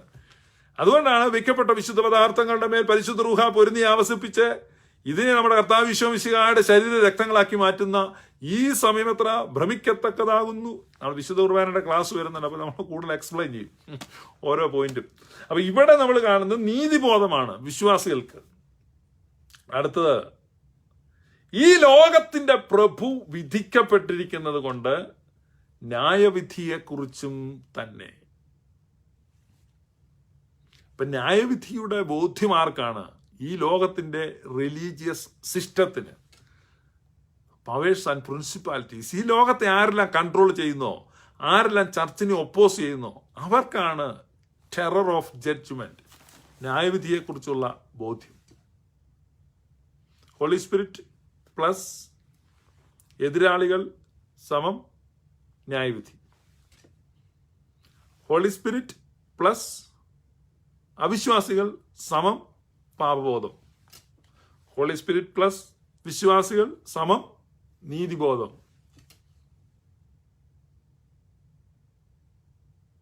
ഇവിടെയാണ് നിങ്ങൾ വിശ്വാസത്തിൽ ഇരിക്കുന്നുവോ എന്ന് നിങ്ങളെ തന്നെ പരിശോധിപ്പീൻ.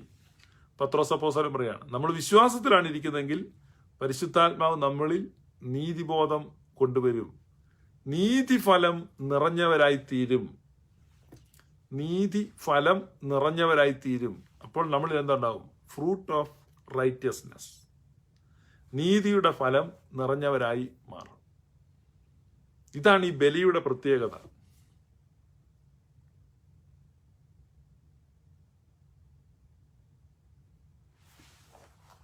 ഇതാണ് ഈ ബലിയുടെ പ്രത്യേകത, ഈ ശ്രേഷ്ഠമായ ബലി. അപ്പൊ അല്ലാതെ ഇതിലെ വിശുദ്ധ കുർബാന ഇല്ലെന്നും ഇത് വിശുദ്ധ കുർബാന ഇല്ലെന്നും പൗരോഹിത്യമില്ലെന്നും ഒക്കെ പറയുന്ന അബദ്ധോപദേശങ്ങളുണ്ട്. അതെല്ലാം അബദ്ധോപദേശങ്ങളാണ്. എല്ലാ ബലികളും മാറിയിട്ട് നമുക്കൊരു ശ്രേഷ്ഠമായ ബലി വന്നിരിക്കുകയാണ്. ആ ഓൾഡ് ടെസ്റ്റ്മെന്റ് പെസഹ മാറി ആ രാത്രിയിൽ, എന്നിട്ട് ന്യൂ ടെസ്റ്റ്മെന്റ് പെസഹ വന്നിരിക്കുകയാണ്.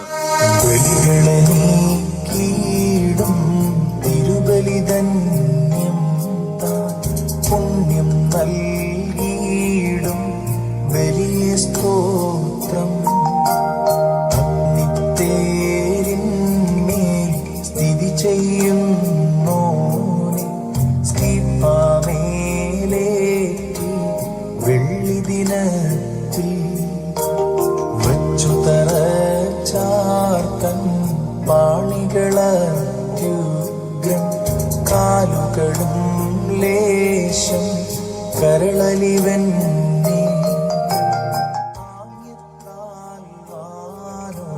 താഴവുമേന്തും തിരുവിഷ്ടം മൂലം സ്കീപ്പായി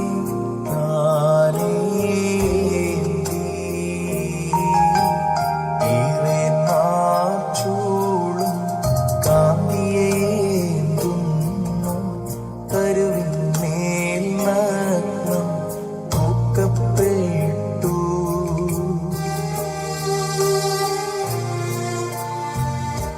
തോമസ് പണിക്കർ പാസ്റ്റർ ഇപ്പോൾ പാരമ്പര്യ സഭകളെ വെളുപ്പിക്കുകയാണോ?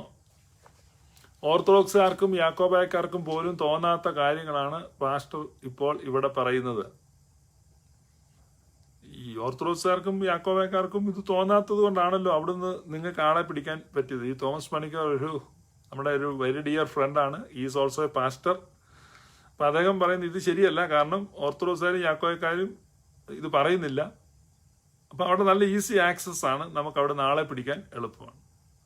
ഞാനീ പറയുന്ന കാര്യങ്ങൾ ഇതേ ബോധ്യത്തിൽ ഓർത്തഡോക്സുകാരും യാക്കോബായക്കാരും പറയാൻ തുടങ്ങിയാൽ നമുക്ക് കാര്യങ്ങൾ അത്ര സുഗമമാകുകയില്ല. പക്ഷെ ഇത് സത്യമാണ്.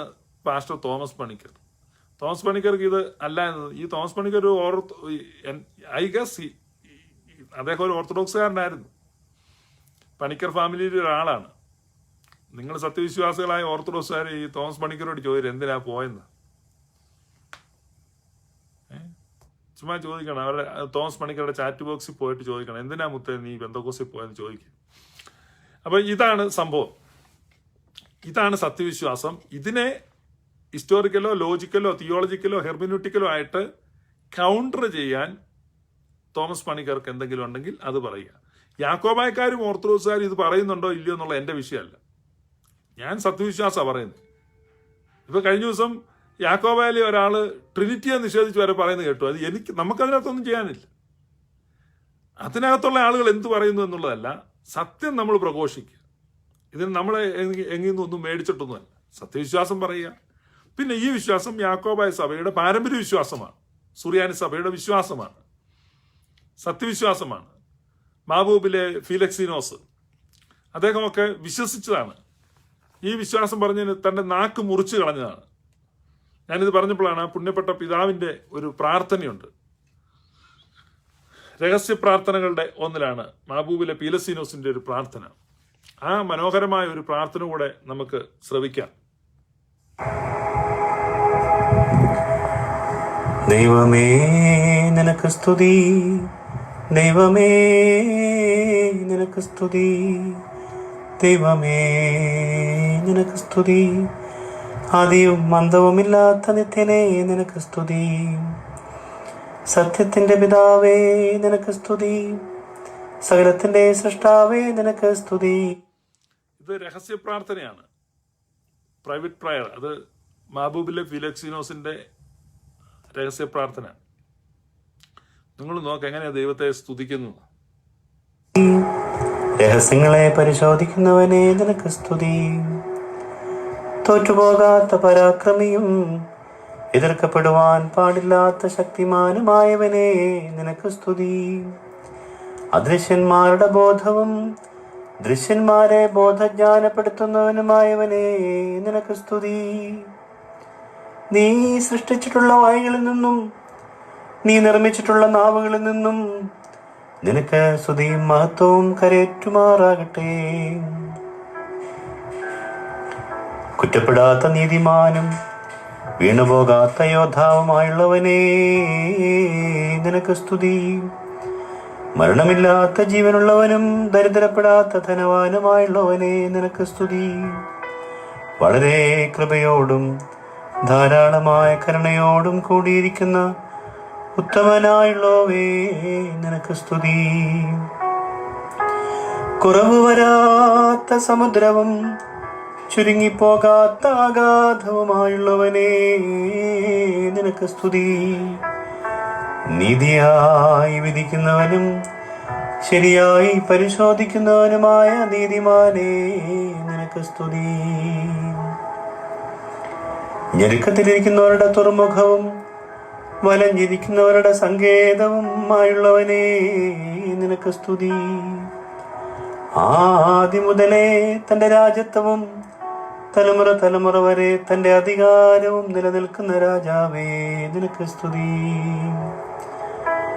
കുരുടന്മാരുടെ പ്രകാശവും വഴിതെറ്റിപ്പോയവരെ വഴി കാണിക്കുന്നവനുമായുള്ളവനെ നിനക്ക് സ്തുതി, നിരാശയിലായിരിക്കുന്നവരുടെ ശരണവും സഹായമില്ലാത്ത എല്ലാവരുടെയും ആശ്രയവുമായുള്ളവനെ നിനക്ക് സ്തുതി, മുട്ടുകാരുടെ ധനവും ഹീനരുടെ ഉയർച്ചയുമായുള്ളവനെ നിനക്ക് സ്തുതി, പുണ്യവാന്മാരുടെ രക്ഷിതാവും ദുഃഖിതന്മാരെ ആശ്വസിപ്പിക്കുന്നവനുമായുള്ളവനെ നിനക്ക് സ്തുതി, ഞങ്ങളുടെ അന്ധകാരാവസ്ഥയുടെ പ്രകാശവും ഞങ്ങളുടെ വൃദ്ധതയുടെ വടിയുമായുള്ളവനെ നിനക്ക് സ്തുതി, ഭൗമ്യരാൽ സ്തുതിക്കപ്പെടുകയും ആത്മീയരാൽ ശുശ്രൂഷിക്കപ്പെടുകയും ചെയ്യുന്ന പരിശുദ്ധനായുള്ളവനെ നിനക്ക് സ്തുതി, ചെറുതായി പോകാത്ത വലിയവനും കുറവ് കൂടാതെ കൊടുക്കുന്നവനുമായുള്ളവനേ നിനക്ക് സ്തുതി. ഇരുണ്ടുപോകാത്ത സൂര്യനും കെട്ടുപോകാത്ത പ്രകാശവുമായുള്ളവനേ നിനക്ക് സ്തുതി. നടപടികളിൽ വിസ്മയിക്കത്തക്കവനും പ്രവർത്തികളിൽ അതിശയിക്കത്തക്കവനുമായുള്ളവനേ നിനക്ക് സ്തുതി. നീ സൃഷ്ടിച്ചിട്ടുള്ള മാലാഖമാരിൽ നിന്നും അവരുടെ കൂട്ടങ്ങളിലെ ആളുകളുടെ എണ്ണപ്രകാരം നിനക്ക് സ്തുതി. നീ നിർമ്മിച്ചിട്ടുള്ള മനുഷ്യരിൽ നിന്നും അവരുടെ രോമങ്ങളിൽ ഇഴകളുടെ എണ്ണപ്രകാരം നിനക്ക് സ്തുതി. ഇതുപോലെ ഒരു സ്തുതി, ഇതുപോലെ ഒരു പ്രയർ നിങ്ങൾ കേട്ടിട്ടുണ്ടോ? ഇത്ര ബ്യൂട്ടിഫുൾ പ്രയറുകൾ ഉപേക്ഷിച്ചിട്ടാണ് ചെളിക്കുണ്ടുകളിലേക്ക് ആളുകൾ കുതിച്ചു ചാടിയത്. അനുതാപത്തോടെ മടങ്ങി വരിക. ഈ ഫിലക്സിനോസ് പിതാവ് എഴുതി വെച്ചിരിക്കുന്ന ഈ പ്രാർത്ഥന നിങ്ങൾ ശ്രദ്ധിച്ചോ? നീ സൃഷ്ടിച്ചിട്ടുള്ള മനുഷ്യരുടെ രോമകൂപങ്ങളുടെ എണ്ണത്തിന് തക്കവണ്ണം നിനക്ക് സ്തുതി. ഇന്നുവരെയും സൃഷ്ടിക്കപ്പെട്ട മുഴുവൻ മനുഷ്യരുടെയും എല്ലാ രോമകൂപങ്ങളുടെയും എണ്ണത്തിന് തക്കവണ്ണം ഞാൻ നിന്നെ സ്തുതിക്കുന്നു. ഈ ഭൂമിയിൽ സൃഷ്ടിക്കപ്പെട്ട എല്ലാ വൃക്ഷങ്ങളുടെയും എല്ലാ ഇലകളും അവയുടെ എണ്ണത്തിന് തക്കവണ്ണം നിനക്ക് സ്തുതി സമർപ്പിക്കുന്നു. നിങ്ങൾ ഈ പ്രാർത്ഥന ലിസൺ ചെയ്യുക. വിശ്വാസികളായിട്ടുള്ളവർ ഇത് എല്ലാ ദിവസവും പ്രാർത്ഥിക്കാൻ ശ്രമിക്കുക. Very beautiful and powerful. നീ സൃഷ്ടിച്ചിട്ടുള്ള പലജാതി ഭൂമവർഗങ്ങളിൽ നിന്നും അവയുടെ എണ്ണപ്രകാരം നിനക്ക് സ്തുതി. സകല വൃക്ഷങ്ങളിൽ നിന്നും തൃണങ്ങളിൽ നിന്നും അവയുടെ ഇലകളുടെ എണ്ണപ്രകാരം നിനക്ക് സ്തുതി. പകലും രാവും നിനക്ക് സ്തുതി. സന്ധ്യയിലും പ്രഭാതത്തിലും ഉച്ചയിലും നിനക്ക് സ്തുതി. എല്ലാ കാലത്തും സദാ നേരത്തും നിനക്ക് സ്തുതി. എല്ലാ സമയങ്ങളിലും നിമിഷങ്ങളിലും നിനക്ക് സ്തുതി. സകല ഘ്രാണങ്ങളോടും ശ്വാസങ്ങളോടും കൂടി നിനക്ക് സ്തുതി. നിന്നെ ഓർക്കുവാൻ ഞാൻ അയോഗ്യനെങ്കിലും എന്റെ പാപാവസ്ഥയിൽ നിന്ന് നിനക്ക് സ്തുതി. ഞാൻ നിന്നോട് ആവശ്യപ്പെടാതെ നീ എന്നെ സൃഷ്ടിച്ചതിനാൽ നിനക്ക് സ്തുതി. ഞാൻ നിന്നോട് അപേക്ഷിക്കാതെ തന്നെ നീ എന്നെ നിർമ്മിച്ചതിനാൽ നിനക്ക് സ്തുതി. പൂർണ്ണ ശരീരത്തിലും സുഖേന്ദ്രിയങ്ങളാലും കേടില്ലാത്ത അവയവങ്ങളാലും നീ എന്നെ അലങ്കരിച്ചതിനാൽ നിനക്ക് സ്തുതി. സ്ഥിരമുള്ള ബോധങ്ങളാലും കൂർമ്മബുദ്ധിയാലും തിരിച്ചറിവോട് കൂടിയ സ്നേഹത്താലും സ്വതന്ത്ര മനസ്സാലും നീ എന്നെ ബഹുമാനിച്ചതിനാൽ നിനക്ക് സ്തുതി.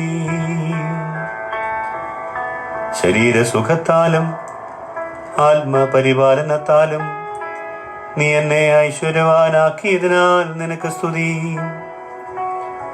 അതാത് സമയത്തെ ഭക്ഷണത്തിന് നീ എനിക്ക് കുറവ് വരുത്താതിരുന്നതിനാൽ നിനക്ക് സ്തുതി. ശരീരത്തിന്റെ ആവശ്യങ്ങളൊന്നിനും എനിക്ക് നീ മുട്ടുവരുത്താത്തതിനാൽ നിനക്ക് സ്തുതി. ഞാൻ വാങ്ങുവാനായിരിക്കാതെ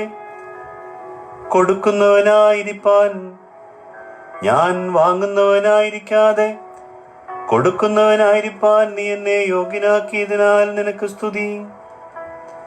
നിന്നെ സ്തുതിപ്പാൻ എന്റെ വായ്ക്കറിഞ്ഞുകൂടാതെ വണ്ണമുള്ളവനായ നിനക്ക് സ്തുതി. നിന്റെ മഹത്വങ്ങളെ വർണ്ണിപ്പാൻ എന്റെ നാവിന് പ്രാപ്തിയില്ലാത്ത വണ്ണമുള്ളവനായ നിനക്ക് സ്തുതി.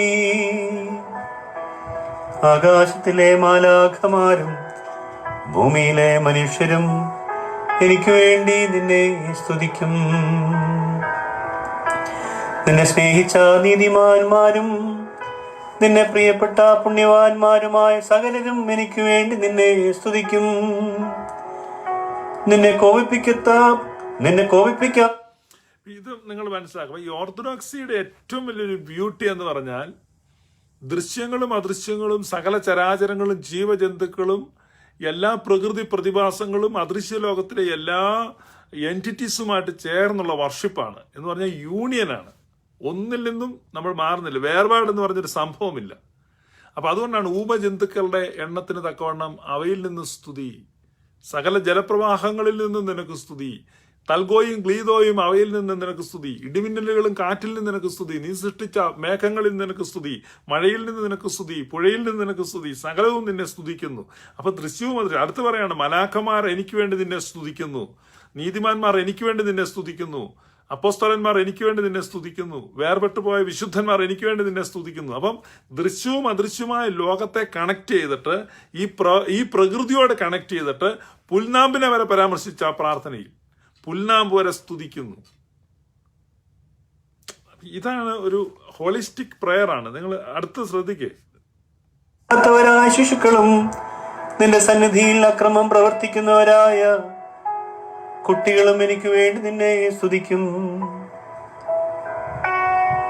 ഉണ്ടായിട്ടുള്ളവരും ഉണ്ടാകുവാനിരിക്കുന്നവരുമായ സകല പരിശുദ്ധന്മാരും എനിക്ക് വേണ്ടി നിന്നെ സ്തുതിക്കുകയും നിന്നോട് പ്രാർത്ഥിക്കുകയും ചെയ്യും. ഇത് കേട്ടോ, ഉണ്ടായിട്ടുള്ളതും ഉണ്ടാകുവാനിരിക്കുന്നതുമായ സകല പരിശുദ്ധന്മാരും എനിക്ക് വേണ്ടി സ്തുതിക്കും. അപ്പൊ മാബൂബിലെ ഫിലിക്സിനോസ് ഈ പ്രാർത്ഥന എഴുതുമ്പോൾ വരാനിരിക്കുന്ന ജനറേഷൻസ് തനിക്ക് വേണ്ടി പ്രേ ചെയ്യുന്നതിനെ കാണുക. ബൈഗോൺ ജനറേഷൻസ് മാത്രമല്ല,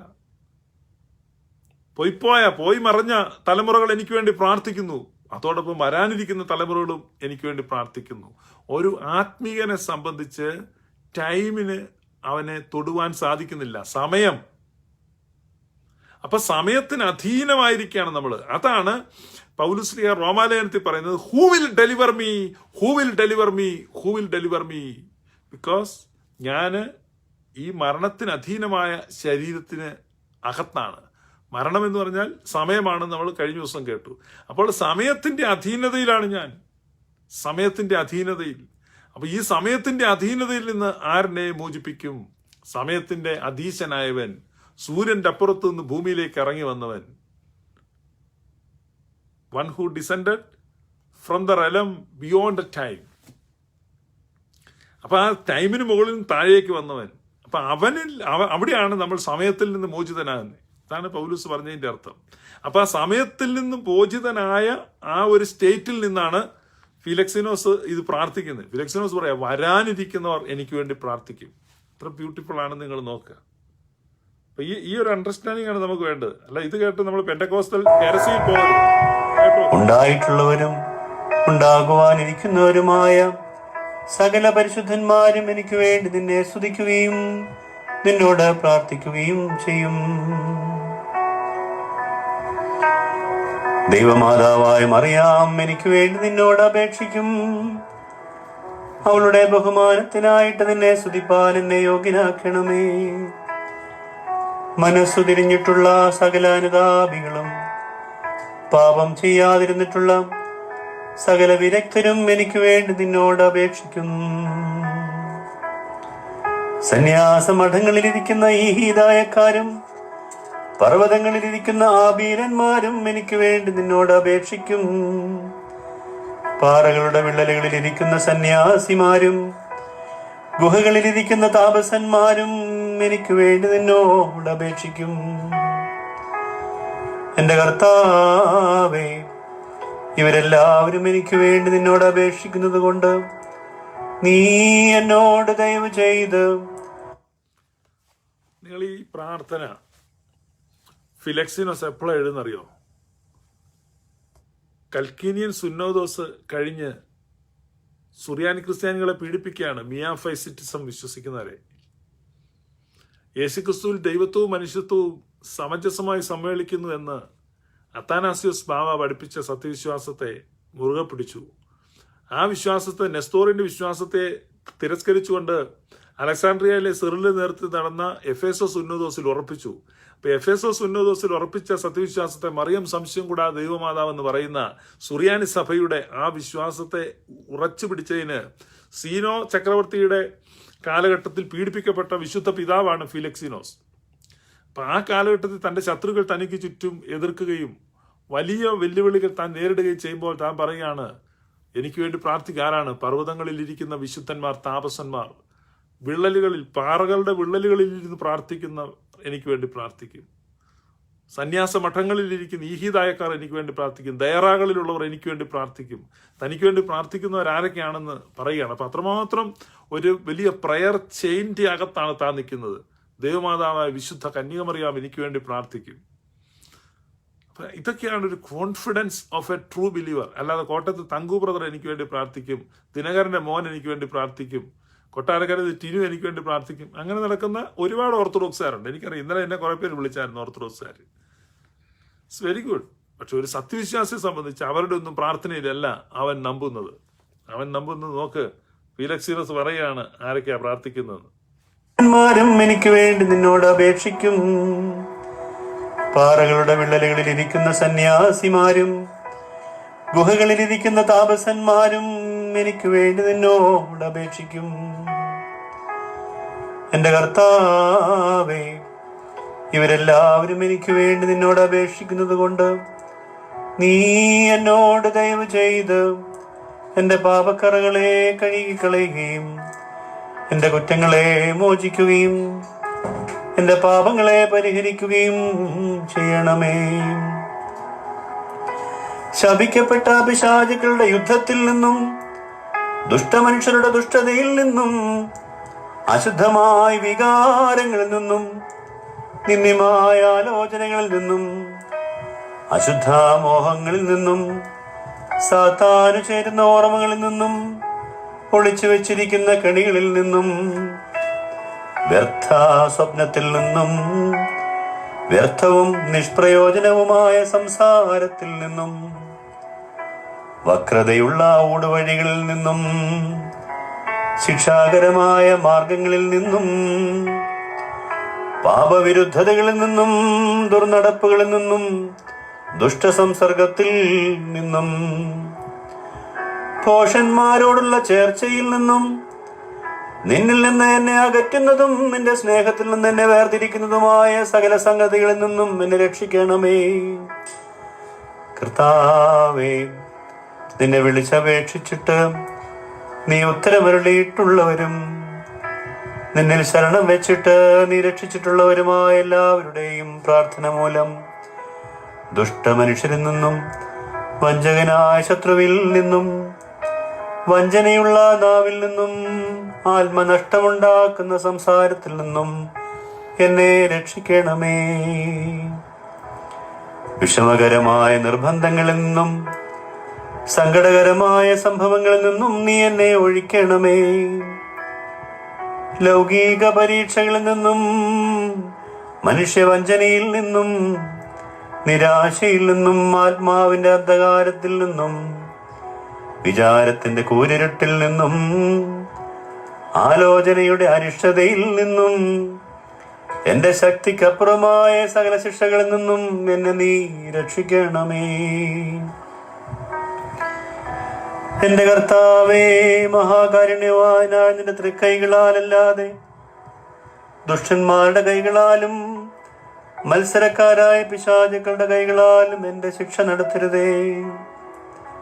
എന്റെ കർത്താവേ, എന്റെ നീതിപ്രകാരം എന്നെ നീ ശാസിക്കരുതേ. നിന്റെ കോപത്താൽ എന്നെ ശിക്ഷിക്കുകയും അരുതേ. പിന്നെയോ നിന്റെ കൃപയാൽ എന്നോട് ദയവ് ചെയ്യണമേ. നിന്റെ കരുണയാൽ എന്നെ സഹായിക്കണമേ. കരുണയോടുകൂടെ സകലത്തെയും ഭരിക്കുന്ന ഉത്തമനായുള്ളോവേ, തെറ്റിപ്പോകുന്ന മനുഷ്യനായ ഞാൻ നിന്റെ തിരുസന്നിധിയിൽ ചെയ്തിട്ടുള്ള തെറ്റിനെയും ഞാൻ നിന്നെ കോപിപ്പിച്ചിട്ടുള്ളതിനെയും നീ മോചിക്കുകയും ക്ഷമിച്ചു നീക്കിക്കളഞ്ഞ് പരിഹരിക്കുകയും ചെയ്യണമേ. അത് നിന്നെ പ്രസാദിപ്പിച്ചവരും നിന്നെ പ്രസാദിപ്പിക്കുന്നവരും നിന്നെ തൃപ്തിപ്പെടുത്തിയവരും നിന്നെ തൃപ്തിപ്പെടുത്തുന്നവരുമായ എല്ലാവരുടെയും പ്രാർത്ഥനകളാൽ തന്നെ.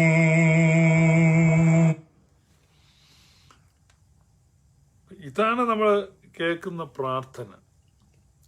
പക്ഷേ നിർഭാഗ്യവശാൽ മലങ്കരയിലെ സുറിയാനിക്കാർക്ക് ഈ വകകളിൽ താല്പര്യം കുറഞ്ഞിരിക്കുക. എല്ലാവരിലുമല്ല, കുറേ ആളുകളിൽ. അവർക്ക് വേറൊരു ടൈപ്പ് സ്പിരിച്വാലിറ്റിയാണ് വേണ്ടത്. അവർക്ക് വേറൊരു അപ്പം അങ്ങനെയുള്ള ആളുകൾ നമ്മളെ കാണുന്നുണ്ട്. അപ്പം അങ്ങനെയുള്ള ആളുകൾ കാണുമ്പം ഞാൻ ഈ ഈ സത്യവിശ്വാസികൾക്ക് വേണ്ടി മാത്രമുള്ള പ്രാർത്ഥന പ്ലേ ചെയ്ത് നിങ്ങളെ പിരിച്ചുവിടുന്നത് വളരെ മോശമാണ്. അതുകൊണ്ട് അങ്ങനെയുള്ള ആളുകൾക്ക് വേണ്ടി അവരുടെ ഇഷ്ടത്തിന് വേണ്ടി അവർക്ക് ഇഷ്ടപ്പെടുന്ന ഒരു പ്രാർത്ഥന കൂടെ പ്ലേ ചെയ്ത് അവരെന്താണ് ഇഷ്ടപ്പെടുന്നതെന്നൂടെ നിങ്ങൾ കേൾക്കുക. അവർക്കിഷ്ടം ഈ തരത്തിലുള്ള പ്രാർത്ഥനകളാണ്. അതുരം ജഗൽക്കമാനഗനഘടക ശാന്തന വൈശ്യ പ്രൗഢവനഘടകം അടകേരകൽക്കമനഗരഗധുനികരഗജാരക ശാന്തുനി അധുനാ ജഗാതനാരകൽക്കമനഘടക വൈശ്യ പ്രൗഢവലഭവ ജീവ പ്രൗഷമാനഘടകസ്യ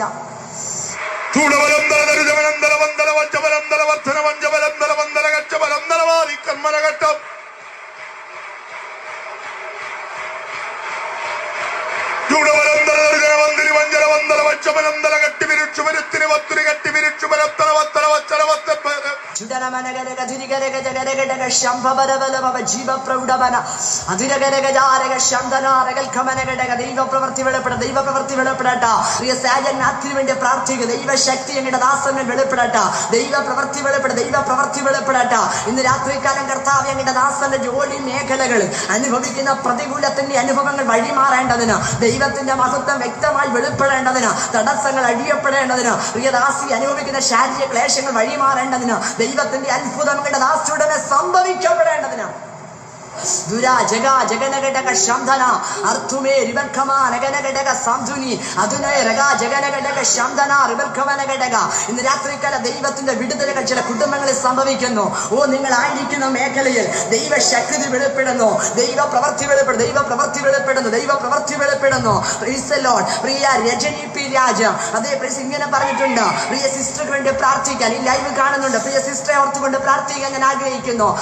ദുരാ ജഗനക ശാന്തന അടക പ്രൗഢവനക സന്ധന റിബർഖമാനിയാന്തന അർത്തുൽ ഖമാനഗനഘടക ശാന്തന. ഇന്ന് രാത്രികാലം ജീവിതത്തിന്റെ അതേ ഓരോ മേഖലകളിലും കഷ്ടതകൾ അനുഭവിക്കുന്ന ചില ജീവിതങ്ങളില്ലേ, ഇന്ന് രാത്രികാലം ദൈവം നിങ്ങൾക്ക് വേണ്ടി പ്രവർത്തിക്കുന്നു. പ്രിയ ആനിഷിജോ കഴിഞ്ഞ ലൈവിൽ എഴുതിയിട്ടുണ്ടായിരുന്നു. Praise the Lord. ആ ലൈവ് കട്ടായി പോയത് കൊണ്ടാണ് വീണ്ടും പ്രാർത്ഥിക്കാൻ ആഗ്രഹിക്കുന്നത്. പ്രിയ സിജു സാമുവേൽ എന്ന് പറഞ്ഞ പ്രിയ സഹോദരന് നമുക്ക് പ്രാർത്ഥിക്കാം. ജോലിയില്ലാതെ 1 മാസമായി റൂമിലായിരിക്കുന്നു, കുവൈറ്റിന്റെ പ്രദേശത്തായിരിക്കുന്നു. ഒരു ദൈവ പ്രവൃത്തി വെളിപ്പെടേണ്ടതിന് ഇന്ന് രാത്രികാലം പ്രൈസ് നമുക്ക് ഇറങ്ങിച്ചെല്ലാൻ കഴിയാത്ത മേഖല ദൈവശക്തി വ്യാപരിക്കേണ്ടതിന്, ഏത് മേഖലയിലും ദൈവ പ്രവൃത്തി ചലിക്കപ്പെടുമെങ്കിൽ ഇന്ന് രാത്രികാലം ദൈവ പ്രവൃത്തി കുവൈറ്റിന്റെ മണ്ണിൽ പ്രിയ സിജു ബ്രദറിന് വേണ്ടി ദൈവശക്തി വ്യാപരിക്കേണ്ടതിന്, ദൈവ പ്രവൃത്തി വെളിപ്പെടേണ്ടതിന്. ഓ ഹല്ലേലൂയ. ഇന്ന് രാത്രികാലം സ്വർഗത്തിന്റെ കരം പ്രിയ സഹോദരന് വേണ്ടി ഇറങ്ങിച്ചെല്ലേണ്ടതിന് പ്രാർത്ഥിച്ചാട്ടെ. ദുരാ ജഗമന ഹംദന വൈശ്യകരഗജന അതുരി രഗൽഖമനഘടകസിയ അന്തൽ പ്രൗഢവനക ശാന്തനെ അധികാരം യേശുവിന്റെ നാമത്തിൽ പ്രിയ സിജു ബ്രദറിന് വേണ്ടി ഞങ്ങൾ പ്രാർത്ഥിക്കുന്ന കർത്താവേ.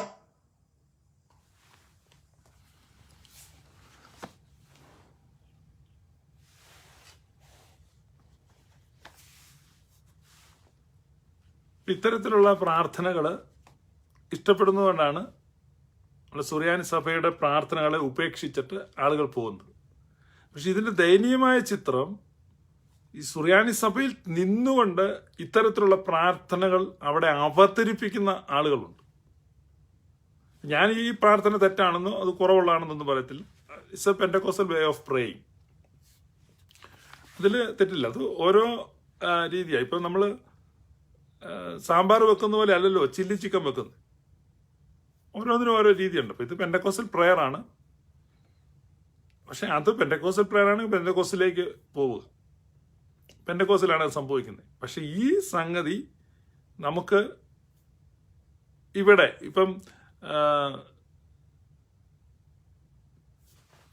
നമ്മുടെ ഇതുണ്ടല്ലോ ഉടുപ്പി ഹോട്ടല്, പോറ്റി ഹോട്ടല്.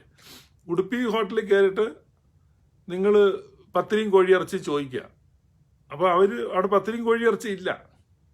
അപ്പോൾ നമ്മൾ അവരെ നിർബന്ധിക്കുകയാണ്, പത്തിരിയും കോഴിയിറച്ചി വെക്കാമെങ്കിൽ ഞങ്ങൾ ഈ ലോഡ്ജിൽ 5-8 പിള്ളേരുന്നുണ്ട്, ഞങ്ങൾ എല്ലാ ദിവസവും വന്ന് കഴിച്ചോളാം. പക്ഷേ ടെംപ്റ്റ് ചെയ്യിക്കുകയാണ് എന്ന് പറഞ്ഞാലാണ് സുറിയാനി സഭയിലെ ആളുകളെ ടെംപ്റ്റ് ചെയ്യിക്കുകയാണ്.